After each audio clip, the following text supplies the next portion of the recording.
Coming to you live from the JRE Tobacco Aladino Mobile Studios, it's the Cigar Pulpit.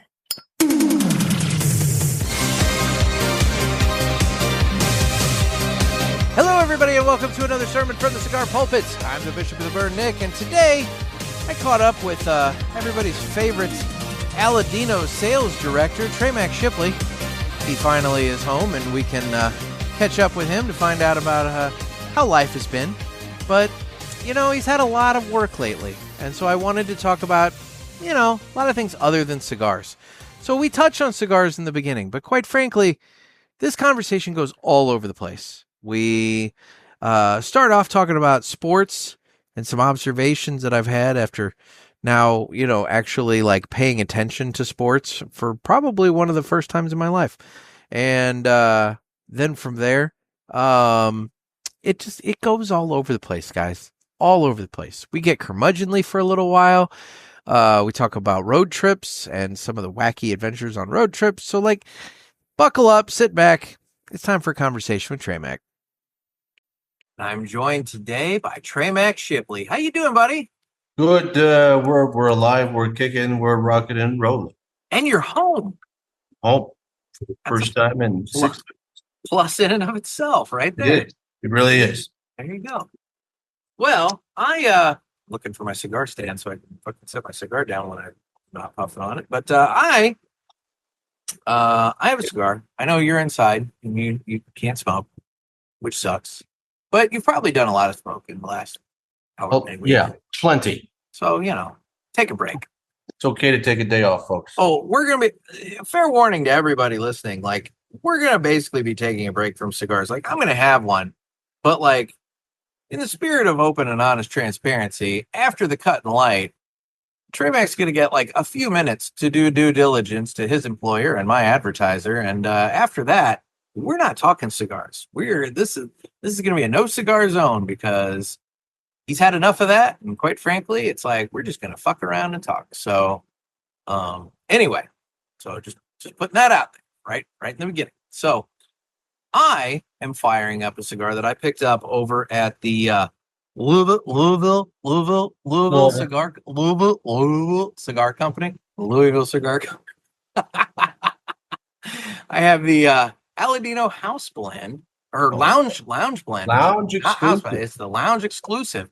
But I have the new version, which is this a Robusto? I guess it's 5 inches. So yeah, and it's 5x50. So yeah, it's a Robusto. So it's a Robusto. I don't know shit about it. You're not going to tell me shit about it, other than the fact that you can get yours at Aladino lounges wherever they may be. There's a few of them. There are. One of which might be a new one. Oh, really? Like in 2 weeks. Ooh, fancy. All right. Yeah. Brand new store. So, you know, we have lounges in Pittsburgh, Nelson Labastos, Indianapolis. You can go to Ingalls, Indiana to the final third. Louisville Cigar Company is an Aladino Lounge. LaFontaine's in Huntington, West Virginia. Tobacco Exchange in Oklahoma City. Michael's Tobacco in Dallas or Euless, Texas, right by the airport. Okay. Soon to be, I should also talk about Cigar Vault East in Austin. Also, Aladino Lounge. I should bring up the new one is a brand new store opening in Dallas that is off the charts. Ridiculous, gigantic, beautiful bar that seats 30 people. Awesome place. And that is called Cigar Warehouse. They are looking to be open 1st of September. And it's a warehouse of cigars. It's large. Okay. They have every Aladino you could want. There are several other cigar warehouses, and they all have 30-plus facings of Aladino as well. Okay. So this is just going to be like the crown jewel. Well, yeah, because it's Aladino. Yeah, so, I mean, we got them all over the place. Rock on. Well, so you can get them there. I, on the other hand, have this one, and I'm going to smoke this one. And it's time to cut the cigar. And the official cutting is brought to you by 2guyscigars.com. That's the number 2guyscigars.com. Two Guys have been around for 40 years, and they are the trusted name in the cigar industry. Everybody knows Two Guys, but if you don't, please give them a try. You won't be sorry. Family owned and operated, 2guyscigars.com does the very best to provide a great selection, fair prices, and excellent customer service. So head on over to 2guyscigars.com for your next cigar purchase. Tell them that the Cigar Pulpit sent you. And remember, that's the number 2guyscigars.com. With that, I'm going to go ahead and cut my cigar. I think I need to get a screwdriver. Yeah, I need to get a screwdriver that fits the little screw heads on there. Yeah. This one is pretty recessed, so it's still tight. But this one, I don't know. You can kind of see the screw head. It's flush with the top, which tells me it's starting to like come, and over time, popping the thing, it's going to do that. But the way I noticed it is when I shut it, one time recently, it kind of caught to where the blade like angled, and I'm like, "Ooh, it's getting loose." Okay, and that's when I could tell that I needed to tighten that bad boy up. So I need to find myself a screwdriver that can fit that, which is not the easiest thing. It's a little weird little hex kind of deal, and I don't know.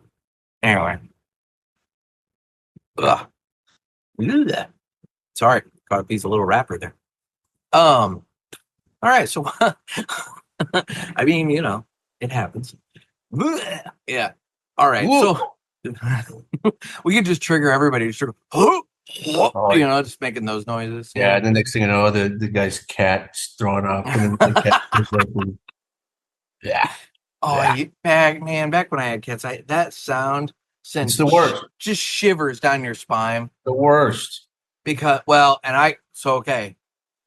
I've had an interesting weekend related to all that too, so I guess we could maybe get to that later. We don't have to, but like, dude, that noise just because inevitably they never do it on like the tile, or the easy to clean up floor. No. It's let's find the carpet or the couch or the bed and let's do it on that. Oh Lord, I'm always just amazed the people that none of that bothers. Hell out of me. Like whenever that noise starts hitting, like I'm one of the people, like as soon as I hear anything doing that noise, I'm just like, I start doing it too. I'm going to throw up. Dude, vomit is one of those things that it will trigger me. Like, look, I'm a dad. So at this point, I'm not saying I'm good with everybody's, but at least my kid, I can handle the shit. I can handle the piss. I can handle the vomit. I don't like to handle the vomit. The vomit's actually worse than anything because it's like that's what wants to trigger me, especially anyway. We're getting into gross territory, but I'll tell you, man, it's just the vomit does it. That's the thing that like triggers me. And if I'm not careful, if there's not good ventilation, if the odor, it's like, oh, you gotta get that cleaned up quick or else it's going to be a double mess, So, yeah. Just put it this way. It was an interesting weekend with my son in this household.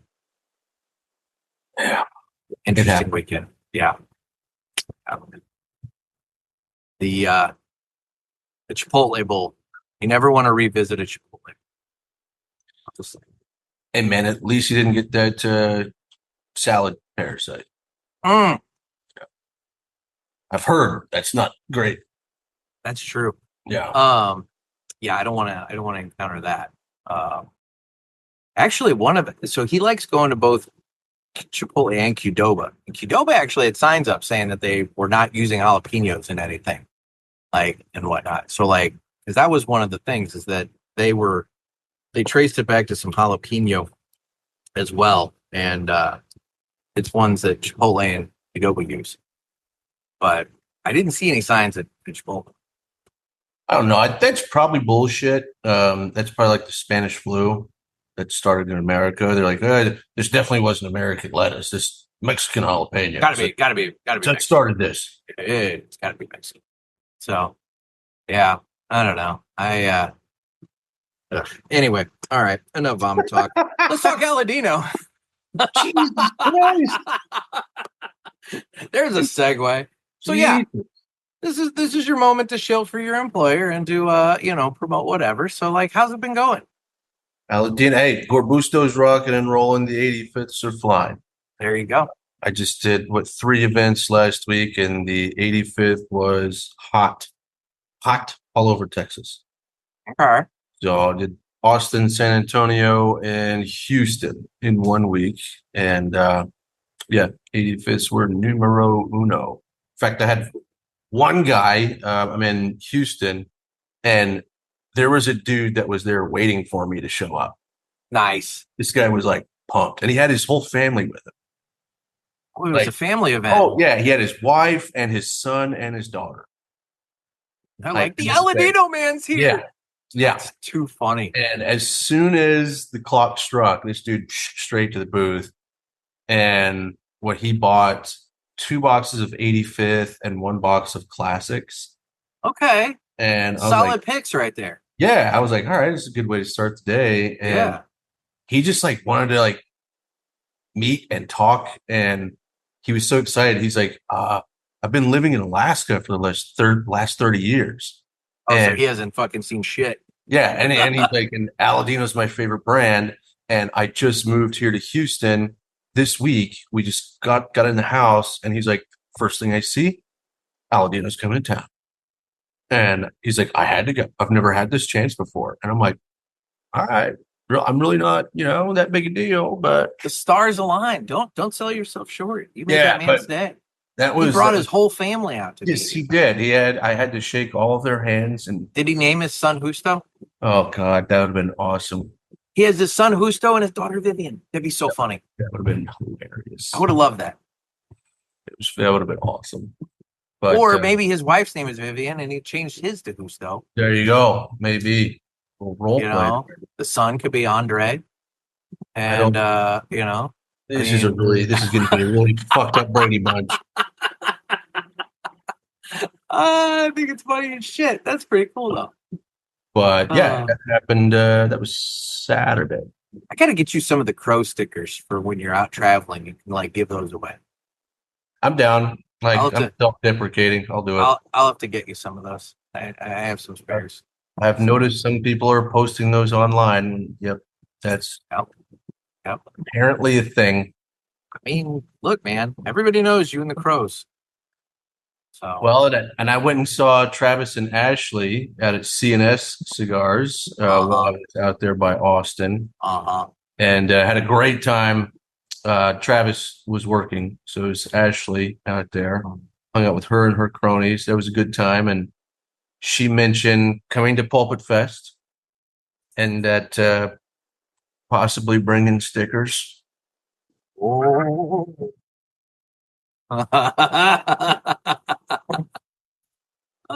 This will be Something fun. tells me there's going to be just stickers all over Pulpit Fest. I would think so. So. Everywhere. Yeah. Well, let's put it this way. There is a limited edition sticker that nobody knows about that's coming to Pulpit Fest. You have to be there. You got to be at Pulpit Fest to get it. And it's not going to be available anywhere else. I'm not even going to post it anywhere. Like it's going to be one of those secret stickers that if you weren't there and you didn't get, now if somebody who got it posts a picture with it, that's up to them. But like, you're not going to see it from me. It's a super limited exclusive Pulpit Fest sticker. I love this and everything and all that. So it's just a foot, isn't it? You're not the theme of this sticker. No. Ken's foot. Oh, no, but that's actually a really funny idea. It's not a bad idea. It's not a bad idea at all. I could get a little drawing of Ken, but give him like the big hairy feet, Huge. Yeah. It's not a horrible idea at all. Sure, he would love that. I'm sure he's still butthurt about you giving out his freaking password. I'm sorry. I didn't even think about it. Now he's butthurt because I brought it up again. And he's like, wait, which episode was that? I was saying now everyone's going to be going back listening to your old episodes to try and find out what Ken's password is. I'm sure he's changed it by now. And I'm sure there's numbers and stuff associated with it. Yeah. It's probably Bigfoot 69. And then you go and do it again. No one can. It's not Bigfoot 69. Oh, shit. Yeah, Yeah. no, he's not. He doesn't strike me. Well, I was about to say something really weird right there. It doesn't strike me as the 69 type. That's exactly what I was about to say. Well, I mean, I'll be honest. When you're that long, it's not. You are, yeah. When you're tall, not you gotta easy. hunch the back weird. Yeah, It's awkward. And then you So- like wonder, like, man, the older Ken gets, the more he's like a little hunched over. What causes that? Well, Oh fuck! You know what's so funny about this is that if he happens to listen to this early in the morning tomorrow when this hits, I have a Pulpit Fest planning call with him at freaking 10 a.m. Eastern. oh yes. So it's not outside the realm of possibility that he may very well hear this before I get on a call with him and my dad to do some Pulpit Fest strategizing. Which That's awesome. oh Lord. Anyway, so yeah, so things have been well with Aladino. You're crushing it with the Gorbustos and the 85ths. Yeah, I'm trying to give you guys the moment of plug, you know, yeah, the moment of plug. unless you want to pivot, you know. It's up to No, you. no. This is Okay. great. I mean, if you're out there in the wild, Ken is one of the places that has these. The new Camp Aladino is out. It may not be out for very long this year. This isn't probably going to hang around for a whole long. So, You know, I was just sitting here thinking to myself, I could have swore I smoked this at PCA, but I thought it was a Toro. No, I was confused thinking I was thinking of the Camp Aladino. This is the lounge blend. Yeah, and exclusive. Okay. if you were at Pulpit Fest, you were the first people that smoked the new Camp Aladino. That cigar that we tested at breakfast got good reviews from everybody, and that actually became Camp Aladino. There you go. Now everybody knows what it was. Great blend. Yep. And so if you were Nice and easy. It was an easy cigar. it's very It was a good one for the morning with coffee. no, it's actually really good with coffee. It's got some like subtle spice notes, Mm-hmm. little nutmeg. It's really good with coffee. Well, So- coffee and donuts. That one. So we got that. That's out this month. Next month, the Cameroon Reserva, Okay. which will be probably more limited this year than it was last year. And it Oh, was- really? yeah. And that has nothing to do with the cigars. That has to do with more like factory things, making Yeah. boxes. Basically, what happens is these are things that they don't tell you in the industry at all. So sometimes, like, this cigar is on back order. Well, it doesn't mean they didn't have the cigars all the time. Yeah. I think for us, like, the 85th box is the most difficult box for us to make. It's a pretty box, but yeah, I could see how it could be difficult to make. And then it became our most popular cigar. And so it just kind of making the boxes slows down the box factory. And so then Gotcha. the next thing you know, you're like, well, we only have enough time to make 700 boxes of this other one to get it out in Yeah. time. And so there's like, little things like that happen that you don't always think about. So whenever you're pissed off that, like, where's my cigars? This store doesn't have them. Like, there could be a ton of different things. And you should hope it's a box issue, because if it's making the cigars, they're going to be cranking them out too fast. And that special cigar is not as special because they cranked it out too fast. So, okay. That leads to an inevitable question, which is, what if, and obviously there's going to be some people that really enjoy the boxes, that want to collect the various boxes, have the various boxes, whatever. And obviously stores want a box, to present the product in a very desirable way. But it does, we've heard this a lot. COVID kind of like, you started seeing it during that because box factories were slowed down, especially because of COVID restrictions and everything, where you would just get bundles, and shop owners would just refill the box on the shelf with bundles. If you wanted to buy, 20 cigars that would normally be in a box, well, you can buy a bundle. It's the same cigar. It's just wrapped in plastic instead of in a pretty box. Mm-hmm. I mean, is that, that comes up a lot. It's one of those questions where I sit back and I think, it does seem like an easy answer for a cigar manufacturer. If the box is the choke point, maybe just do, have the boxes be retailer exclusive or retailer, and maybe they can order like a limited number of the boxes, but if they don't want boxes, they can order the bundles, which is the same cigar, and they can just sell it that way if they want.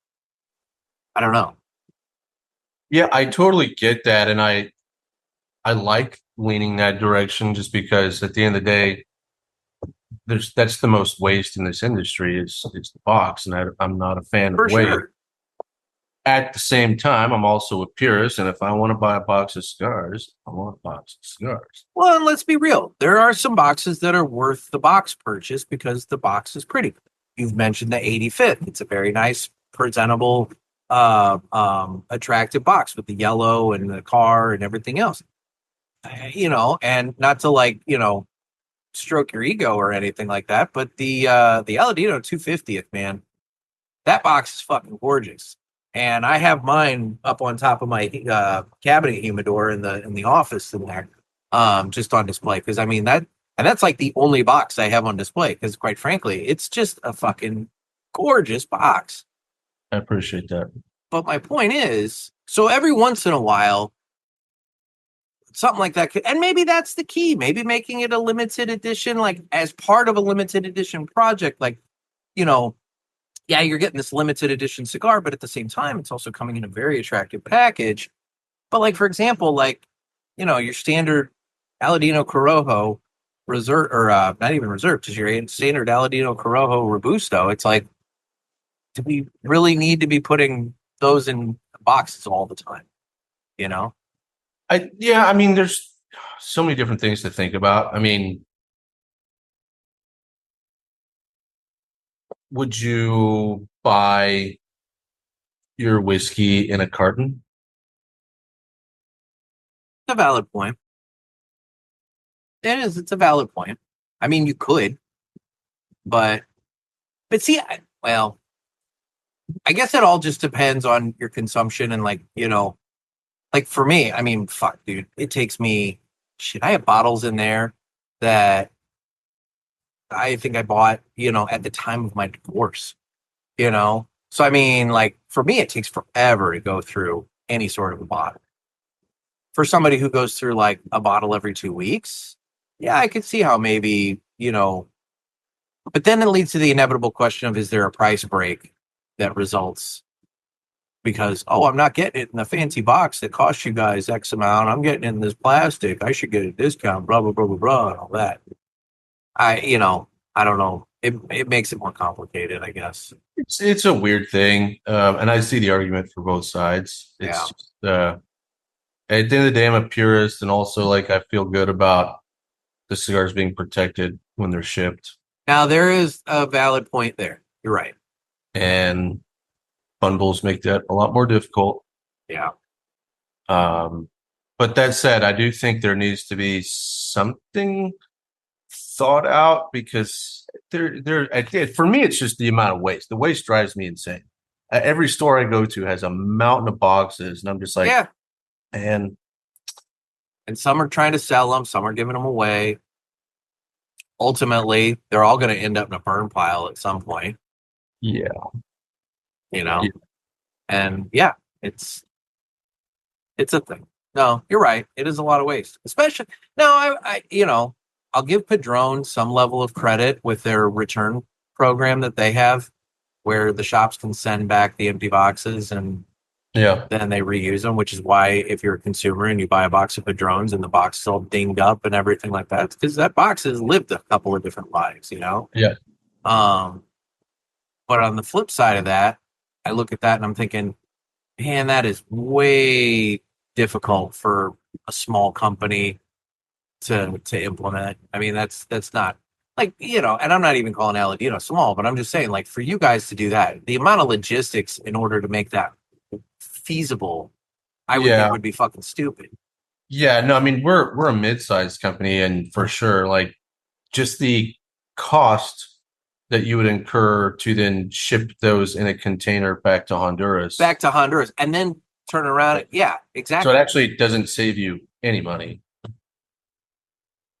Yeah, that's a good question. The only thing it does is technically it's just not as bad on the environment, and there's less waste. Yeah. But it doesn't save the consumer anything.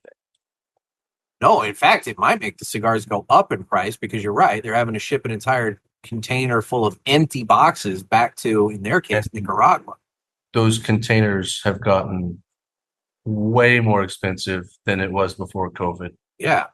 So, well, there you go. When your Padron cigars go up, you can thank the return policy on the boxes. I didn't say that. I did not say that. I mean, at the end of the day, I don't know that there's a good solution out there yet. It'd be kind of cool if somebody did come up with a cool solution. That would be nice. Even something as simple as biodegradable boxes that look cool. I've seen some people doing the 3D printing, which I don't know how that would be. But again, technically you could 3D print biodegradable boxes. We were looking into that. Okay. Time. But the cost on that would be fucking stupid. Yeah. Now, 10 years from now, it may not be. Valid. But right now, yeah, you would have to have 100 3D printers running nonstop. And if that cost comes down over the next 10 years, then I guess you could look at that. But even then, typically you're using some sort of plastic, which is also not good. Not great for the environment. No. Yeah. Oh. Yeah. No. Egg carton material. Get that kind of pulpy kind of egg carton material. Yeah. I'm sure that would be great in a humidor. Yeah. Yeah, there's nothing like egg carton material soaking up all that humidity in the humidor. Yeah, just all right. Well, so there's just not an easy solution.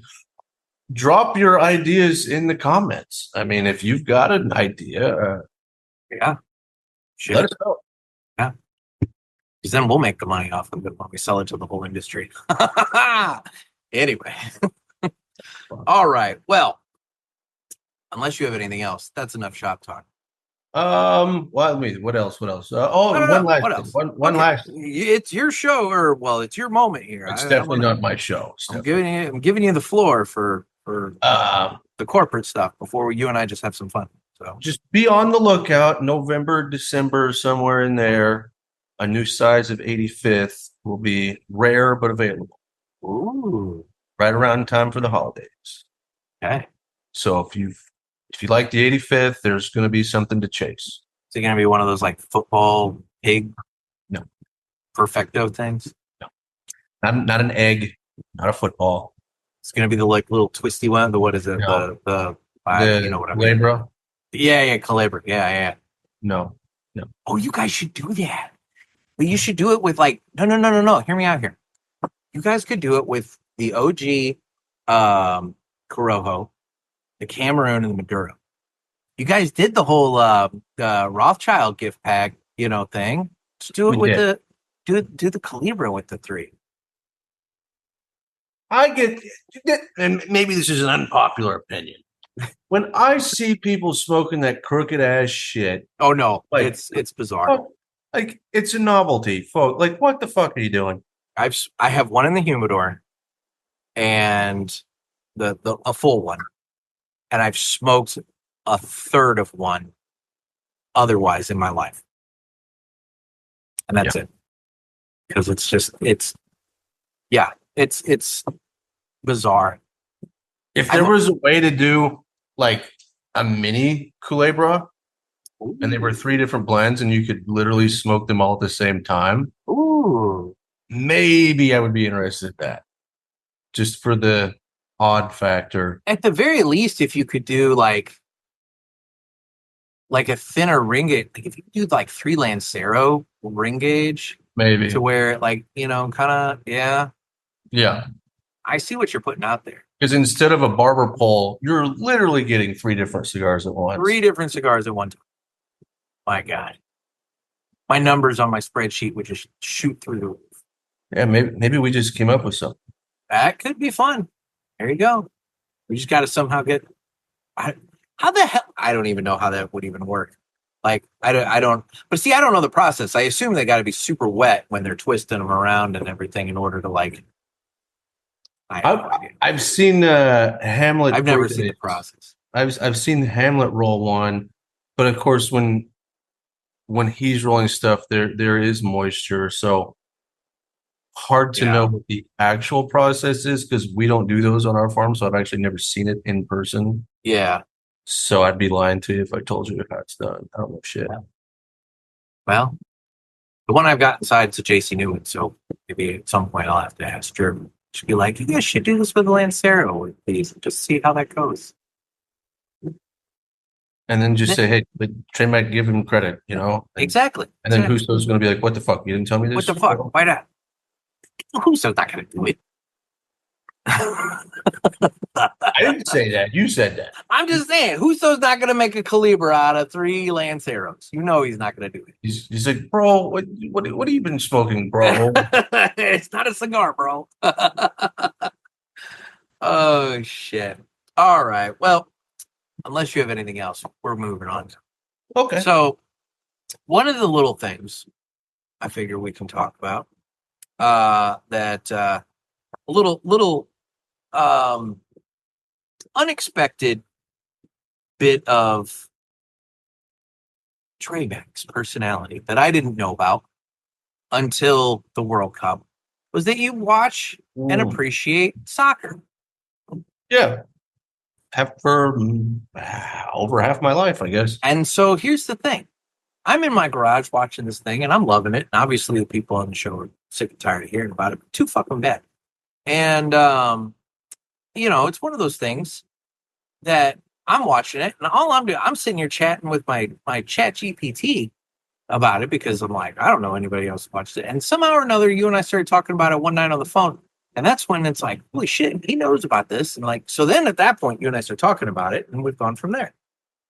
So I thought that was pleasant and nice. And so in the process of all this, I was listening to an episode of Men in Blazers, which for anybody who actually gives two shits about the whole soccer thing, it's a really fun podcast. Like the guy who does that, like it's not stuffy and like super like detailed. It's fun. It's good. It's good for somebody like me that doesn't know much, but still wants to like hear about stuff, And he was talking on one, but it wasn't his podcast actually. Now that I think about it, it was a guest on somebody else's show, and he talked a little bit about how the reason that he thinks sports are great. And he mentioned how you can experience a wide range of varying emotions with no actual important ramifications. Meaning, like, in life, when you get angry, typically it's because somehow or another you've been screwed over. You've got a big bill that needs to be paid. Somebody did something horrible to you. It's like there's a reason that you're angry and there's a ramification on your life about it. Maybe you were in a car accident, somebody T-boned you, and now you're angry because you got to go out and buy a new car, something like that. Or if you get sad in life, it's because maybe somebody, your pet or a loved one or a friend passed away. You got a bad diagnosis, something like that. There's a reason for you to be sad, and it's a pretty heavy reason most of the time. But in sports, you can go from being just emphatically joyful to angry to depressed. And at the end of the day, the only ramification that you have to deal with as a result of that emotion is the fact that your team or player lost. And, oh, well, they lost this day, but then tomorrow they're going to play again. So you get to feel this entire range of emotion with no actual legitimate important consequence. And that idea just kind of stuck with me. And I'm like, that's actually really cool to like break it down like that. Because admittedly, I've never really been a huge sports guy. I had a window where I was in the NFL and that kind of fell off a little bit before COVID. And, but aside from that, like I've been to Cardinals games. I've done something, but like I've never been like the sports guy. I'm in a room full of fucking comic books, so we know where my nerdism goes. But like, so that's the thing. Like in encountering this and doing the whole World Cup thing and everything since then, it's like it's been fascinating to me because it's like this is a whole different experience. And I like the idea that you can actually experience all those emotions and there is no real true consequence.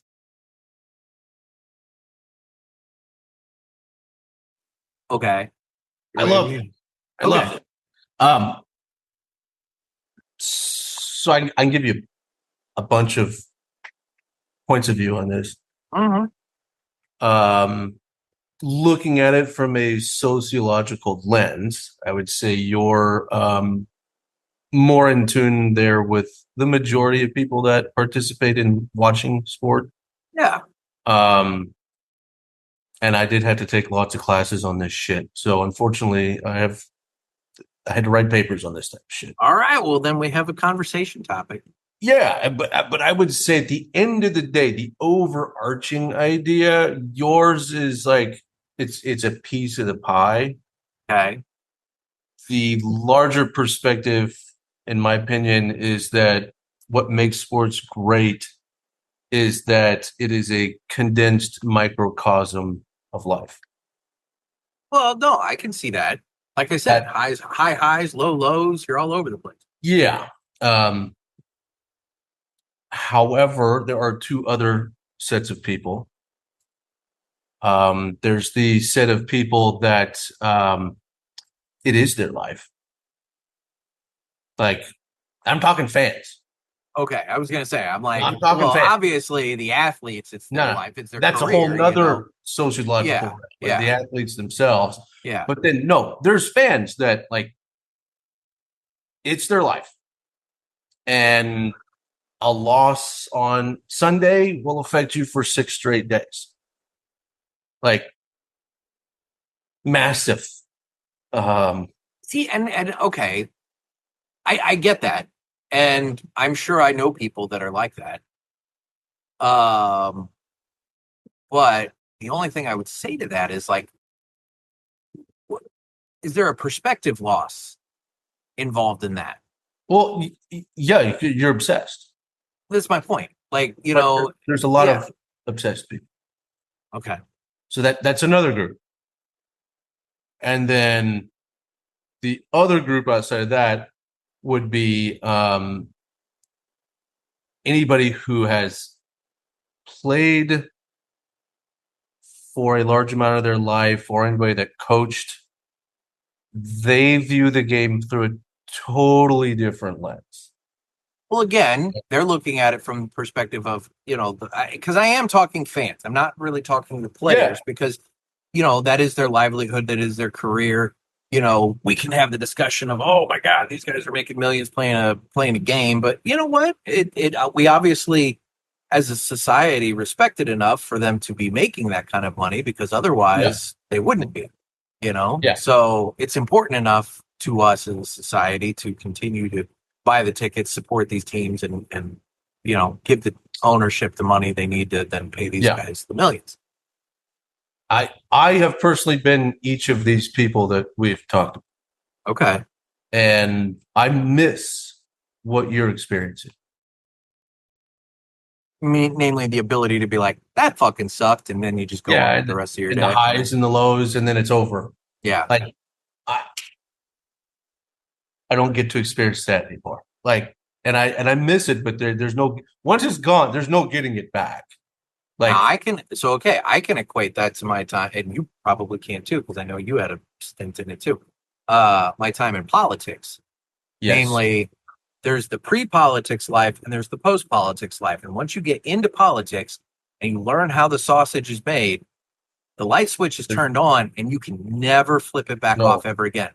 Then at that point, every single thing, even after you get out, every single thing that you see done, there's there's the public face, there's the press release and the press statements and conference. That's where on press conference and this and that and whatever. And you're looking at it and the average person's like, oh yeah, I like that. And you're like, yeah, but see, this affects this, and this. And this is why they're doing this because they want to do this. And then at that point, you're the wonk.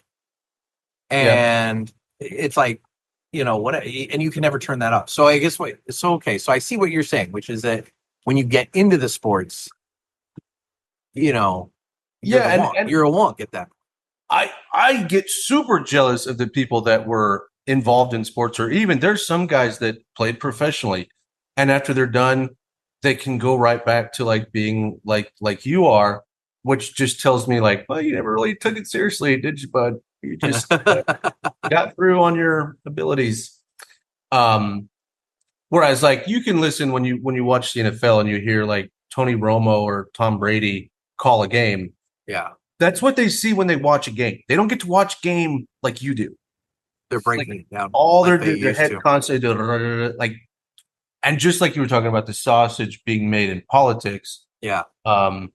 Same. I can tell you like there's two guys, because I run a bunch of these dynasty leagues, and in dynasty you watch film. Hopefully you watch film.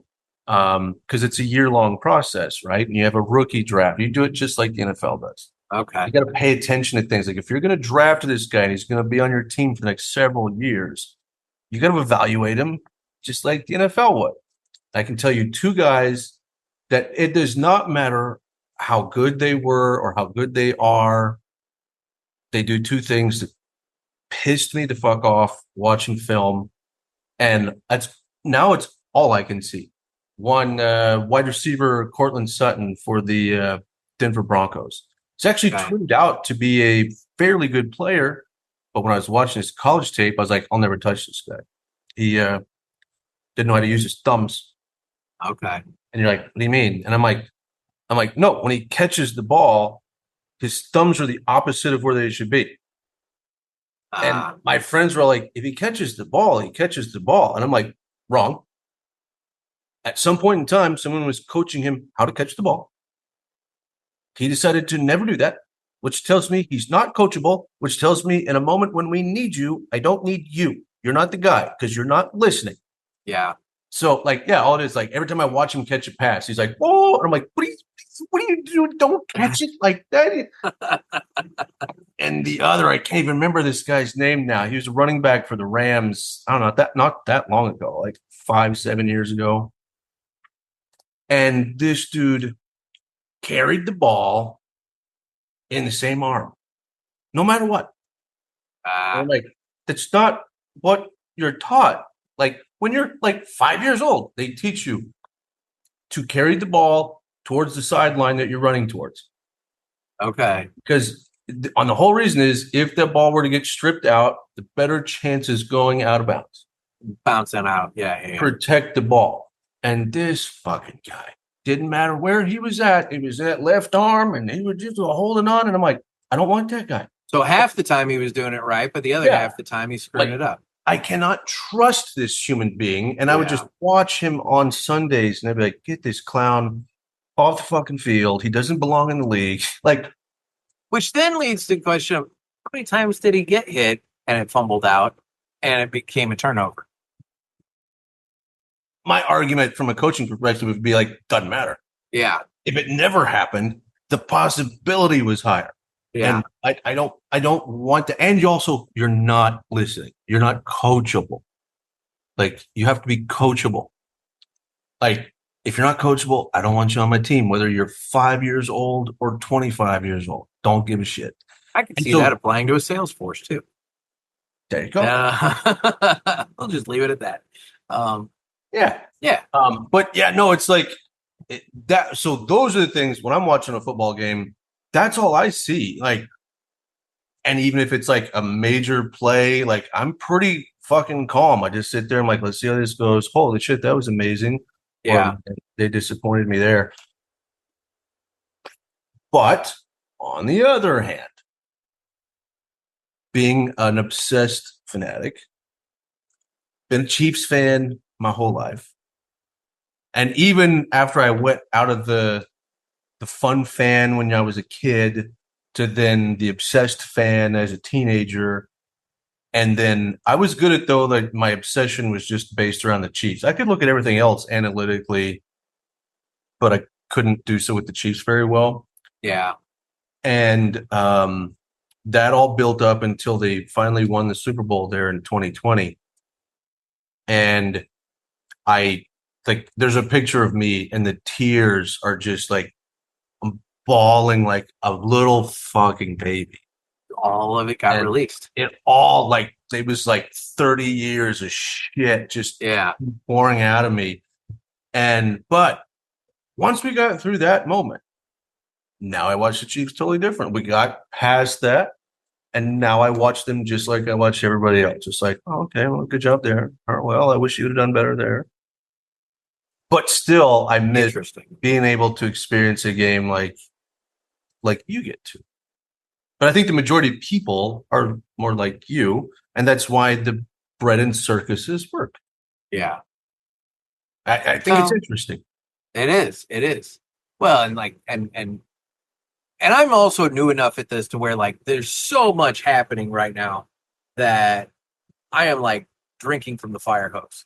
So like, I mean, ChatGPT and I had a big long conversation yesterday about the profit and sustainability rules in the Premier League. Oh my God. Talking about the spending caps and everything like that these teams have, and how it's equated to how much revenue the team brings in, and that's how much they can spend and all this. And yeah, I mean, it's fucking stupid. But like, you know, between that transfer windows, I'm learning all about that and how wacky and why maybe it's a good thing that this team got rid of this guy that you've liked and everything, but they got a lot of money for him, and that equates to more money that they can spend, and they could get rid of one player and they could pick up like 2 or 3. And so like, and that's just with just soccer, you know. I mean, that's not even getting into all of the other sports and everything else that's there. I told you 100 times. It made me so happy that you discovered soccer and got into it. I was like, man, it was really cool watching you experience. Oh, dude, and it's fucking spiraled. It's fucking spiraled. Well, so now like, you're mixing the politics now. Well, yeah, exactly. I mean, well, but see, this is my own personal, like, you know, nerdism here, where it's like when I go down a hole, it's like all of a sudden it's just like all consuming, you know, and it doesn't happen all the time. But when something finally catches, then it's like, I got to encounter this more and more and more. And so, like, you know, I've been waiting. Premier League is going to be starting up this weekend. You know, I've watched all the preseason for Aston Villa. And so I've been watching that. But then on top of that, then there's the European Football League, England Football League, the rung below the Premier League. Mm-hmm. And so I've been watching that. And that's where like Wrexham, you know, the whole Welcome to Wrexham show, that's where they're at. And, you know, so that's been fun.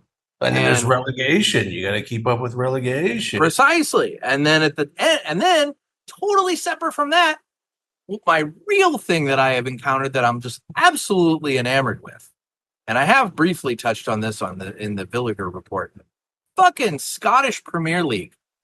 I love it. I do love Scottish Premier League. It is, I mean, I've watched a little bit because again, we've only been in preseason, so I really haven't seen a whole lot of actual legit like Premier League, you know. And I know you're not even a big fan of English soccer. I don't like English soccer. Yeah. Fucking Scottish Premier League though. Way better. Oh, it's just wacky. I mean, I watched one game the other day, 5-1, and I'm like, this is great. It's just goals everywhere. There's guys getting fucking pissy. I watched a derby. I learned what a derby was the other day. I didn't even know what a fucking derby was the other day. I watched this derby, and like the fans are just the announcers. You can barely hear the announcers because the fans surrounding the press box where the announcers are talking are so loud, cheering and singing songs that like you can barely hear what the announcers are saying. And then, you know, then you've got the game going on and then you learn like, oh, that's because these two teams are 12 miles apart from one another. And these people, the fans of each team, you know, they work together, live next to each other, blah, blah, blah. And so it's like venomous. And I love that they refer to their stadiums as going to church. I just think that's hilarious in and of itself. I mean, it's like that's the thing that hooked me in with the World Cup. It was the whole packet. It wasn't the game.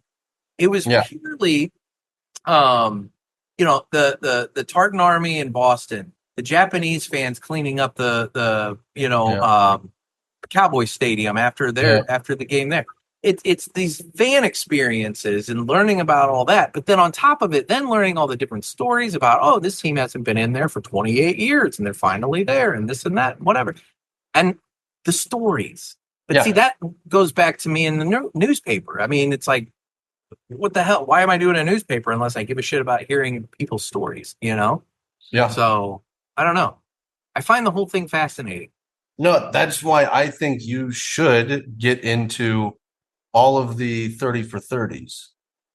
Because that's what it's the story of sport and stories you haven't heard. And I've watched a handful over the years, not a ton.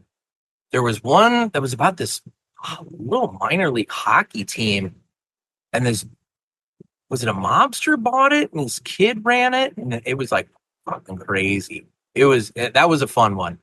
I'll have to find it and see if I can send it to you. But that's the cool shit, man. There was one that they did about the Spirits of St. Louis, the basketball team before the NBA. Yep.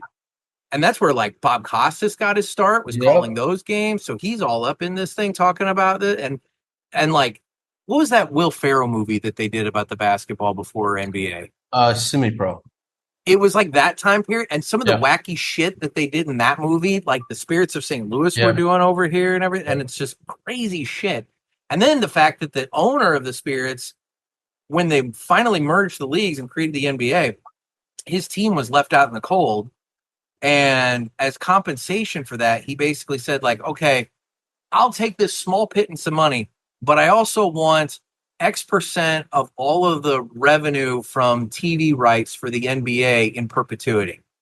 And and at the time, that was nothing.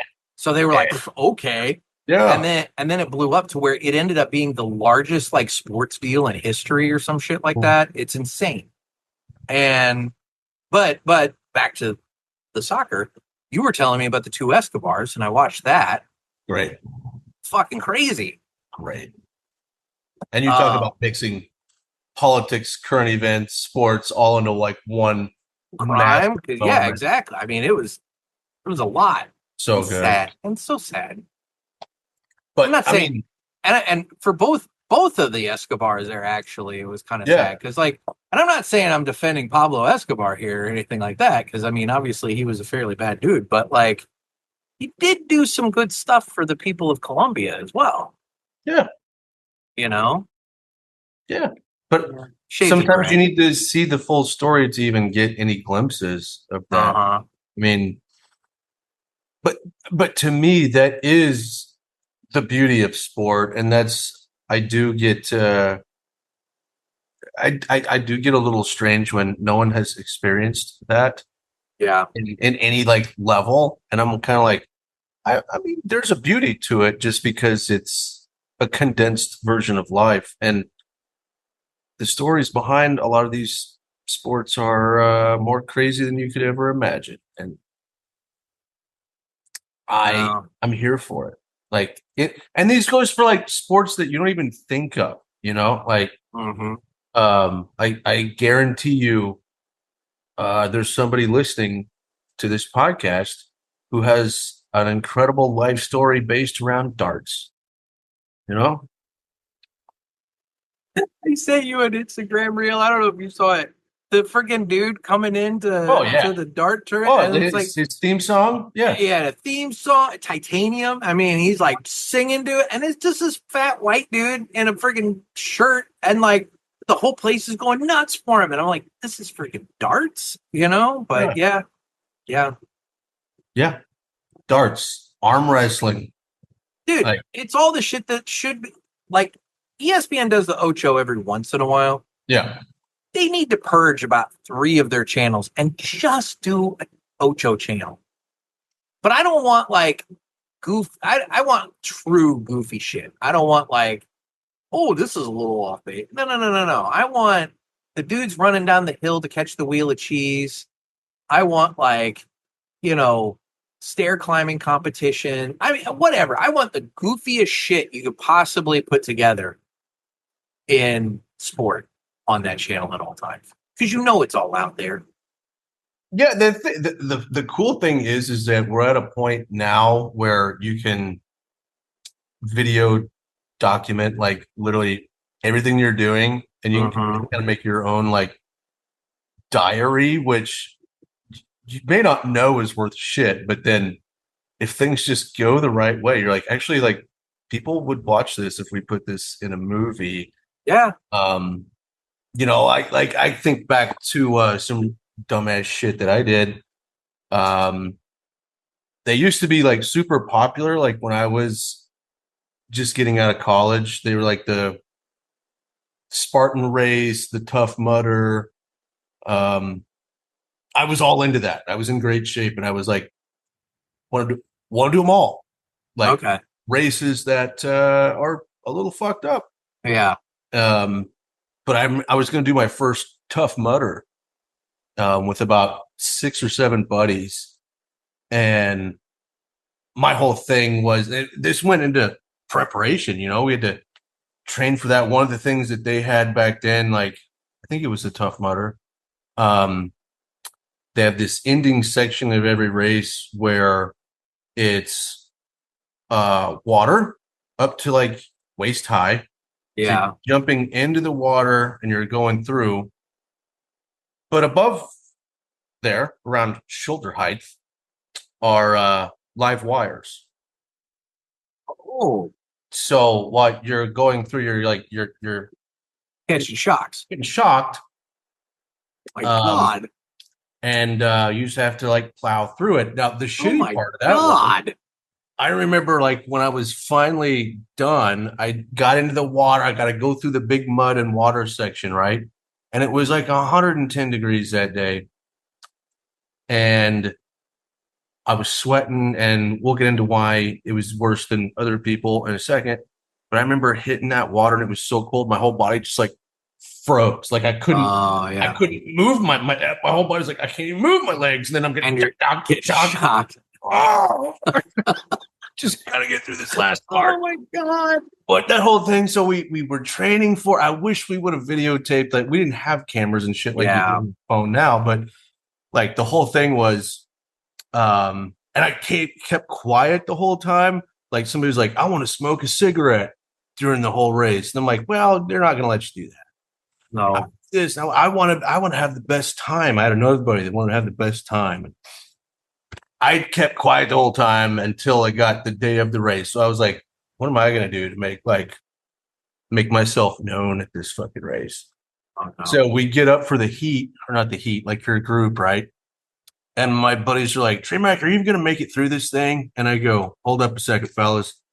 And I pull out a fucking bag of Red Man chewing tobacco. Oh, no. And I just packed the biggest chaw into my mouth. And they're like, what the fuck are you doing? And I'm like, I have 2 goals today, friends. I'm going to lead this entire race at one point in time, and I'm going to finish it with the chaw still in my mouth. Oh, disgusting. And they're like, what? And I'm like, I've been planning this for weeks. The race starts, and of course, like I was like, the only way for me to lead this thing is to lead it right fucking down. Right now. Yeah. I was in the lead for like the first quarter mile, probably maybe half mile if I'm pushing it. Like I just like sprinted as hard as I could. Then after that, it was just like pulling this, I'm drooling, sweating. I just got to get through this. And there's one section where you got to go through this tube backwards. And you can go through it forwards, but that doesn't make any sense because the tube is half full of water. Oh yeah, you don't want that then. And the fucking shit's underground, so you have to just like. Going this. Yeah, it's not for people that are claustrophobic. Yeah, I was going to say, that sounds horrible. But I remember I got that chaw in my mouth and I'm trying to keep my head above the water. And I'm just like, God, and it's going to be going down your throat. It was such a bad idea. But looking back on it now, I'm like, man, if there was a camera crew with me and my boys for like the month before that race and then the day of, everybody gold. Fucking gold.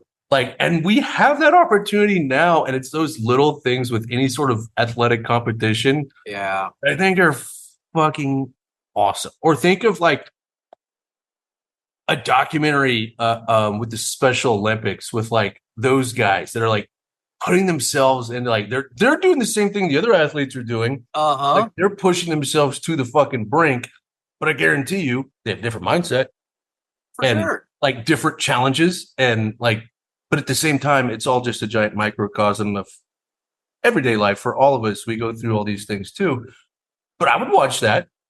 Like, Oh yeah. Oh, dude, one of the fun is so like one of the things I cover for the paper every year, the local VFW, they do the 0.1K. love it. It's one city block. Love it. They have a hydration station in the middle, so you can stop and hydrate.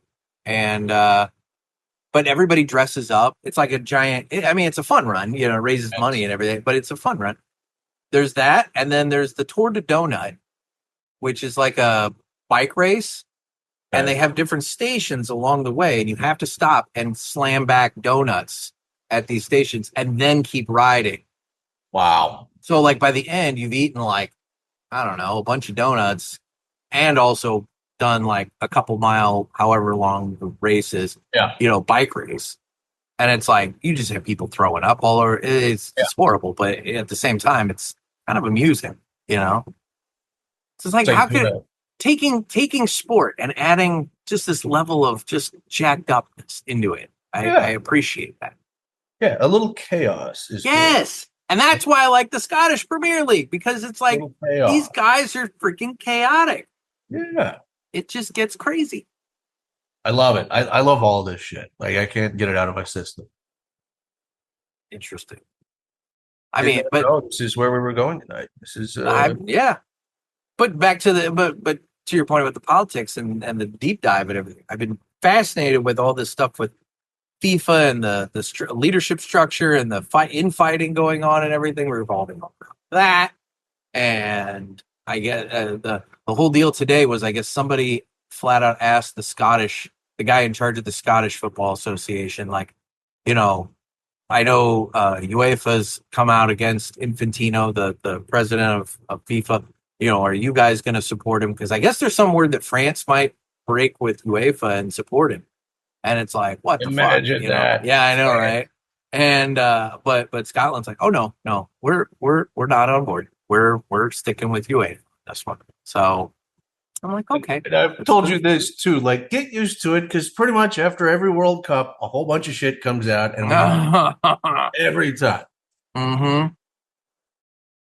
Yeah, what did I see today? It was something like, there's all these reports about how, I guess, right after he became president in 2016, I guess Russia, like he borrowed a Russian oligarch's plane to fly to Russia and whatnot to do some stuff, which, I've seen some people saying, well, yeah, that makes sense given the fact that like Russia was hosting the World Cup in 2018. But then it becomes a question of like, how did Russia get the deal to host the World Cup in 2018? Yeah. It's like, well, there is obviously some funny dealing going on there, and for sure, whatever. So I do find it extraordinarily fascinating. Because it's just, is soccer your favorite sport now? It's definitely the one I'm invested in. I would say that, like, yeah, probably, because there's no other sport that I'm this invested in and actually actively watch. Sport, I still watch my wrestling, but well, it's a different type of soap. That's why I put the air quotes there. It's still all sports are soap operas. Well, it's true. That's just a different, and yes, it's scripted, but at the end of the day, they're still athletes. They're still flipping around and doing shit. Yeah. I couldn't do it. They are. I would just say that for me, there's different levels of it. Yeah, the writing and the chaos was better in the past than it is now, and there's nuggets of it that are still good. I'm not saying that they're all like Oscar worthy. Let's put it that way. But like, there's nuggets that are still entertaining. I saw peak television when I was a child, and it's all just shit ever since then. You're talking about the snake. Yes. I knew it. The best moment in all of television history was when Jake the Snake brought out the Cobra and had Macho Man tied up in the ring, and he had the actual Cobra latch onto his arm and bite him in the ring. Just No better television has ever existed, nor will it ever. Like, that was the best moment on any sort of TV, period. They jumped the shark there. Like, and they should have known they were jumping the shark. Like, where do you go after that? Have the Cobra actually have his venom sacs? Yeah, that's the thing. You know, have to actually rush Macho Man to the hospital to get him, some devenomizer fluid or whatever the hell. Bad idea, but I know. Yeah, it is a bad idea. But no, I don't disagree. So there's it's all downhill from there. So yeah, I get it. Part of that, and I've talked about this on the show a little bit too. Part of it is this year's, for some reason, and I don't know, maybe previous years have been less bit or more or the same amount of busy, and I just either found ways to do other things or ignored things and did things. I don't know. I don't know why this year feels busier than previous years, but this year has been very busy between work and the pod and Max and everything else. It's been a very busy year. And so when I sit down out here in the garage and I've got the TV and I'm, having my cigar and I'm going to watch something, I want to turn my brain off. I want something that I can put on the TV and just be entertained. I just entertain me. I don't want to think. I don't want to I don't want high emotion. I just want entertainment. And dude, I have watched so few movies. I've watched so few shows this year. They suck. That's why. Well, that's part of it. I will say, and I was holding off for the Villiger report for this. There's the new Lantern show on HBO, and that's getting good reviews. And I'm a nerd, so of course I'm going to be like, "Oh, Green Lantern, I'll check that out."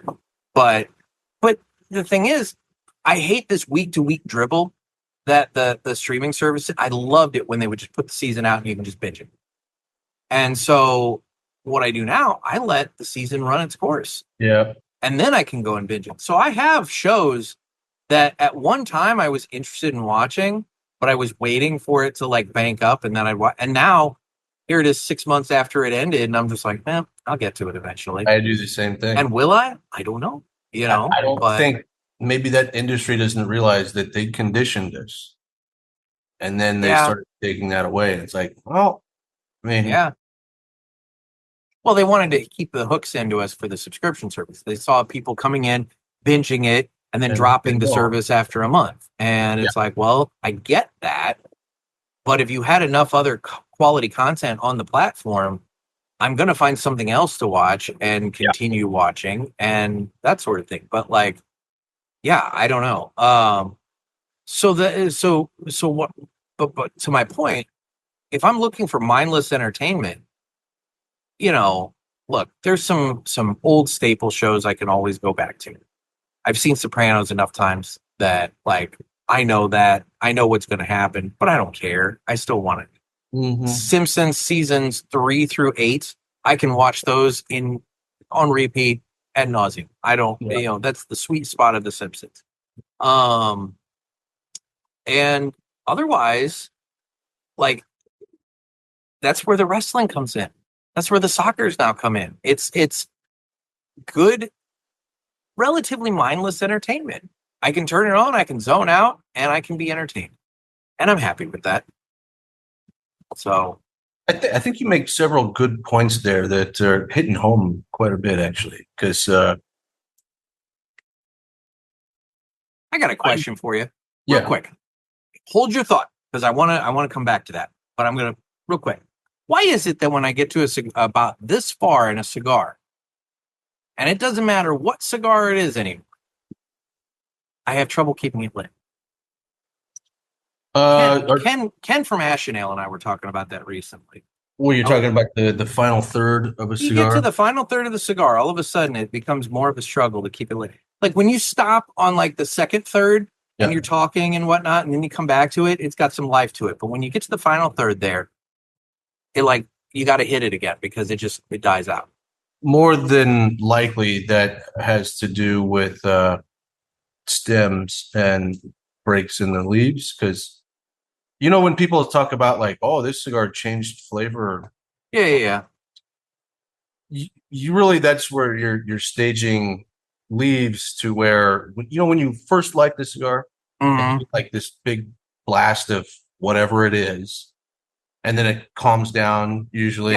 That's that, you know, those lighting the initial The sugars, the right? tips and Yeah. yeah. And so like when you get to those different sections in the cigar, and typically you're gonna have a section like that in the final third.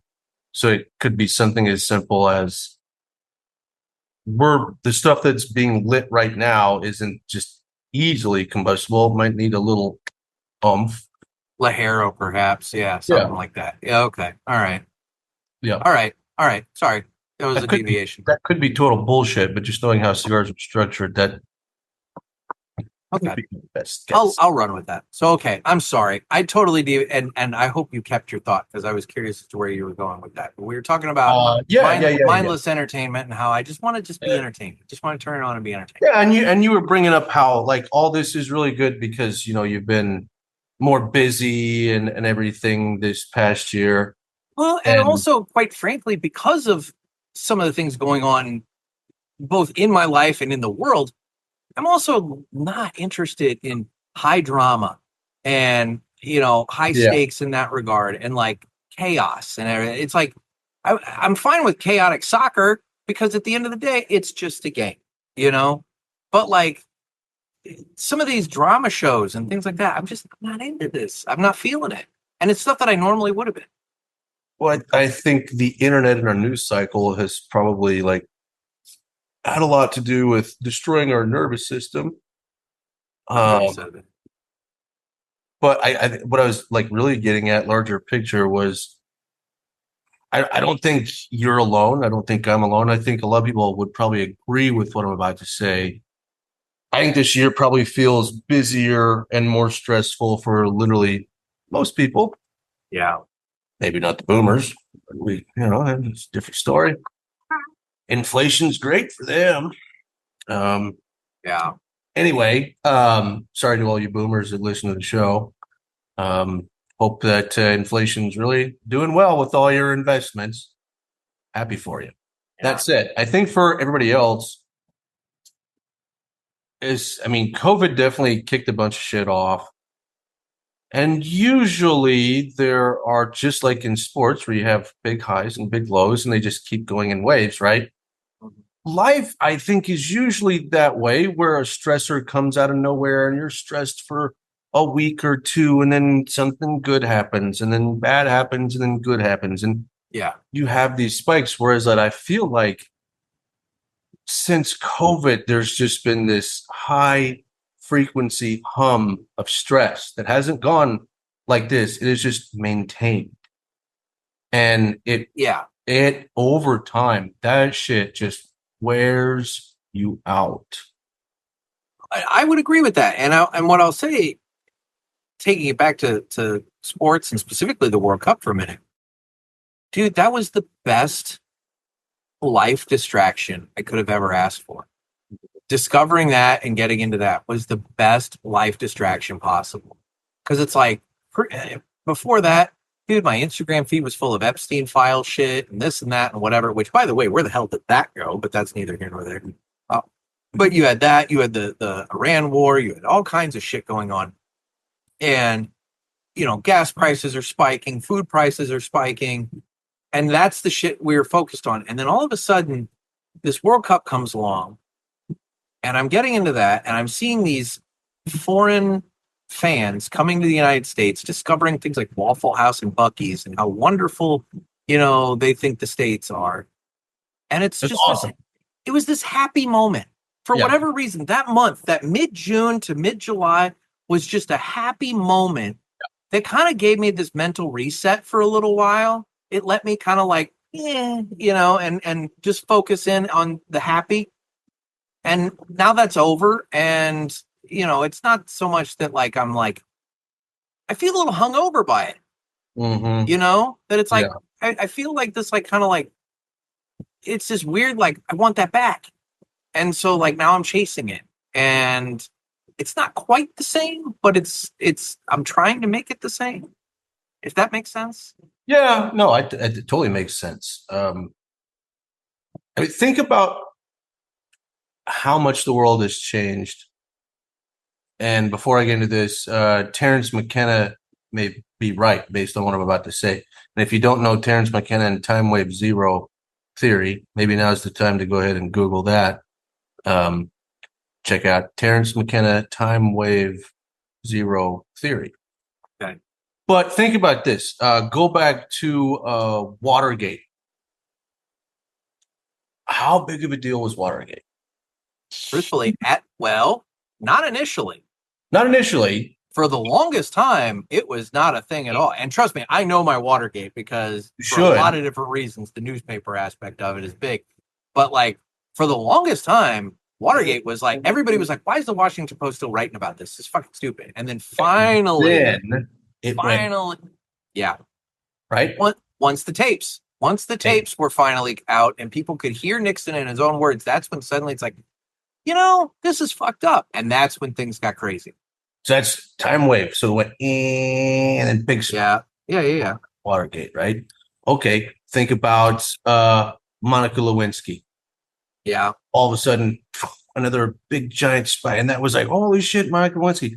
If either one of those things happen a day and a half of coverage, 24-hour news cycle would take care of that in about 2 days. Exactly. I mean, the fact that just today, all I'm seeing on my feeds and everything else, Hayden Panettiere. Yeah. And here's the thing. Let's give it a week. If that. Then I think truthfully, by the end of the week, we're going to be done talking about, save the cheerleader, save the world, which we obviously failed at that, but that's neither here. We did. And if you want to get into the conspiracy there's some weird shit with her brother died like 3 years prior. Well, and what she was her last interview. Oh, about all the Hollywood stuff and her having to like be pimped out to a certain degree. Yeah. It's her last interview. Anyway, but yeah, I agree. Like a week from now, people will forget she even passed away. Yeah. Like that's like how crazy our lives have gotten to where there's just constant hum of just shit. Yeah. And it wears you the F out. And yeah, I got opinions. Yeah. Whereas, sport, and I'll throw this in there.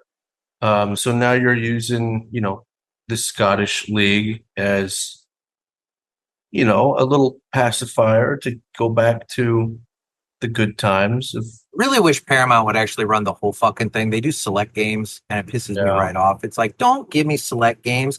You're giving me all the games for this league. You're giving me all the games, and I don't want those. I want this one, and you're giving me select games. And anyway, that's neither here nor there.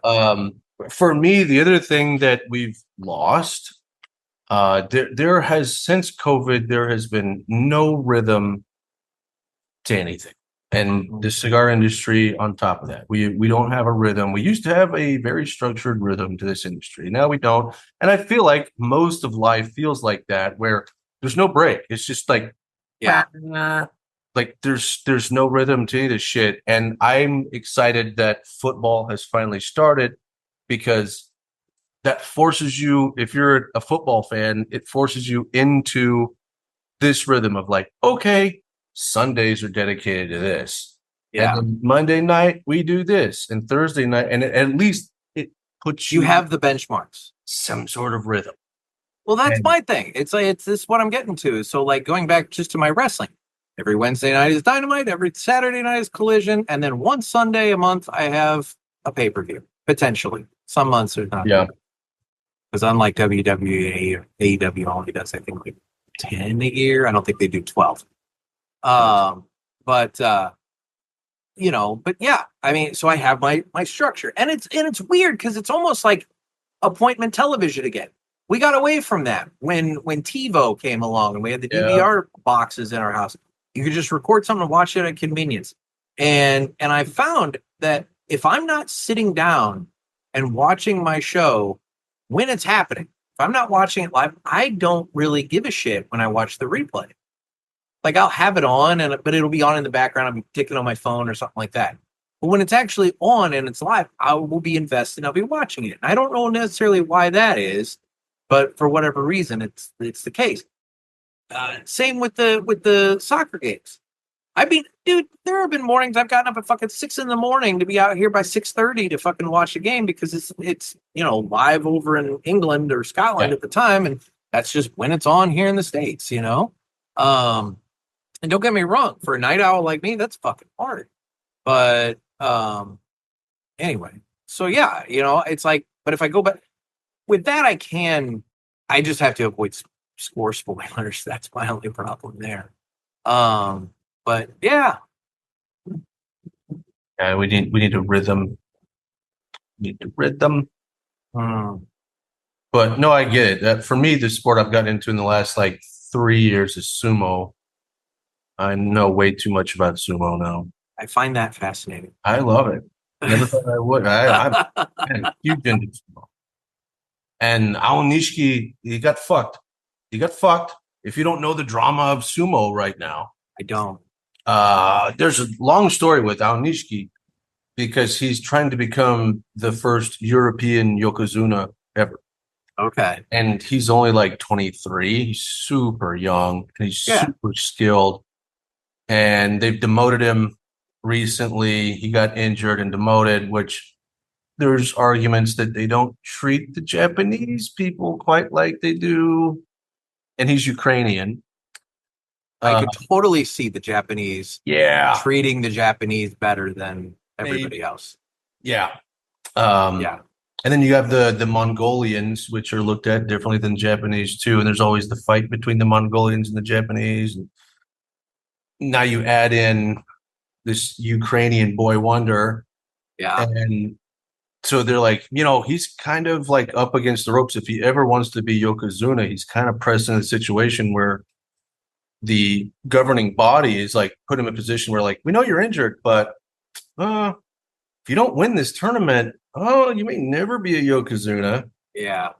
And by the way, there's 2 reigning Yokozunas right now that you would have to go through to win this fucking thing. Get to that. Yeah. And that motherfucker won. Good for him. He won. And so now then all of a sudden he goes, well, what does the governing body do now? They called this bullshit and the young man responded. Does he have a shot at actually becoming a Yokozuna now? Right? Yeah. Yeah. So that's one layer of bullshit, right? Yeah. Add in the second layer. He just won. It's like last week. And this week, the governing body has decided that starting at the next Basho, whoever wins, they're doubling the money from now on. Okay.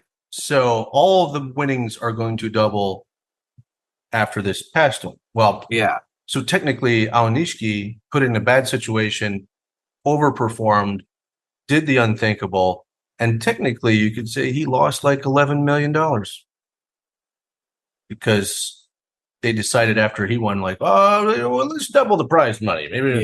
Maybe that'll be enough to get the other boys excited so they can beat this Ukrainian's ass at the next one. Like, there's all this. There's again, like. Interesting. The politics of the whole thing, which I'm like, all right, Aonishiki, let's win again, buddy. Double your money. So I've gotten into sumo the way you got into soccer. Like I only have 2 sumo buddies that I can talk to. Nobody else knows what the hell I'm talking about. But again, a sport that looks so simple that I've always kind of like, 2 big dudes. Yeah, exactly. And then I got into like, there's way more to this than that's what. Yeah.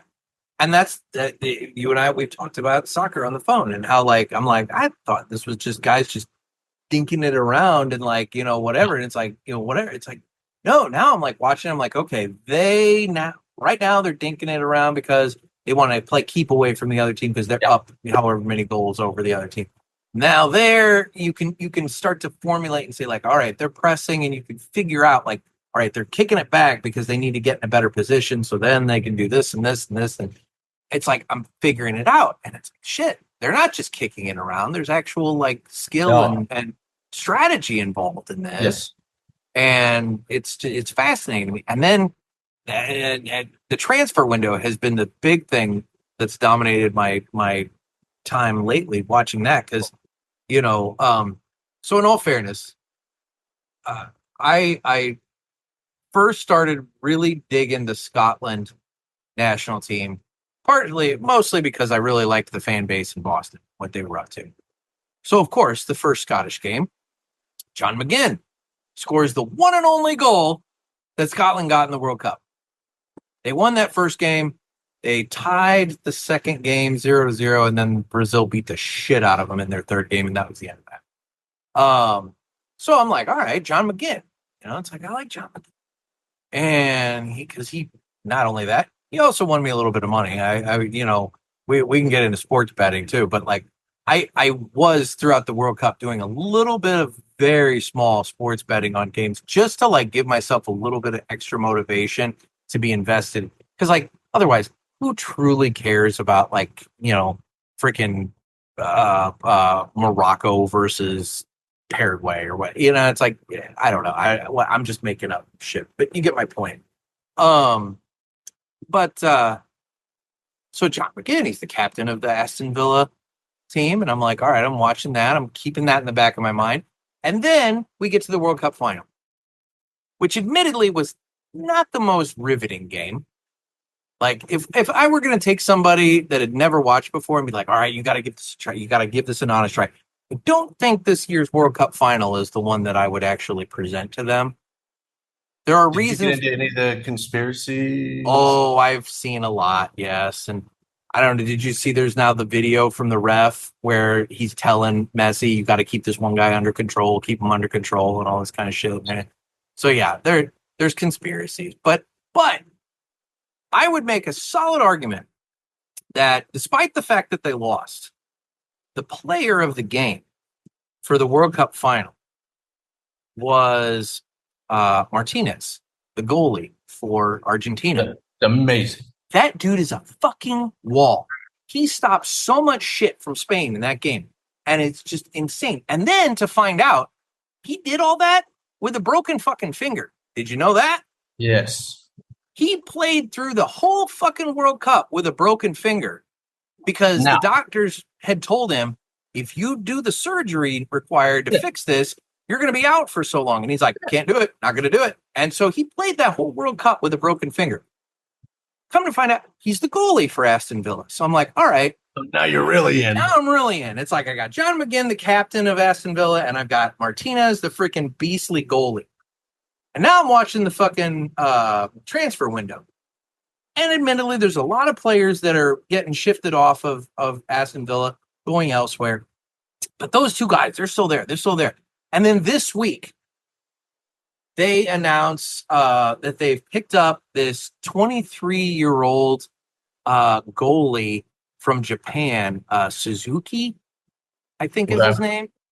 And he's supposed to be really freaking good. So now it's a question of, okay, you've got this 23-year-old goalie from Japan coming over. Like, what's going to happen to Martinez? Well, Martinez was supposed to get shifted. It was looking like he was going to leave.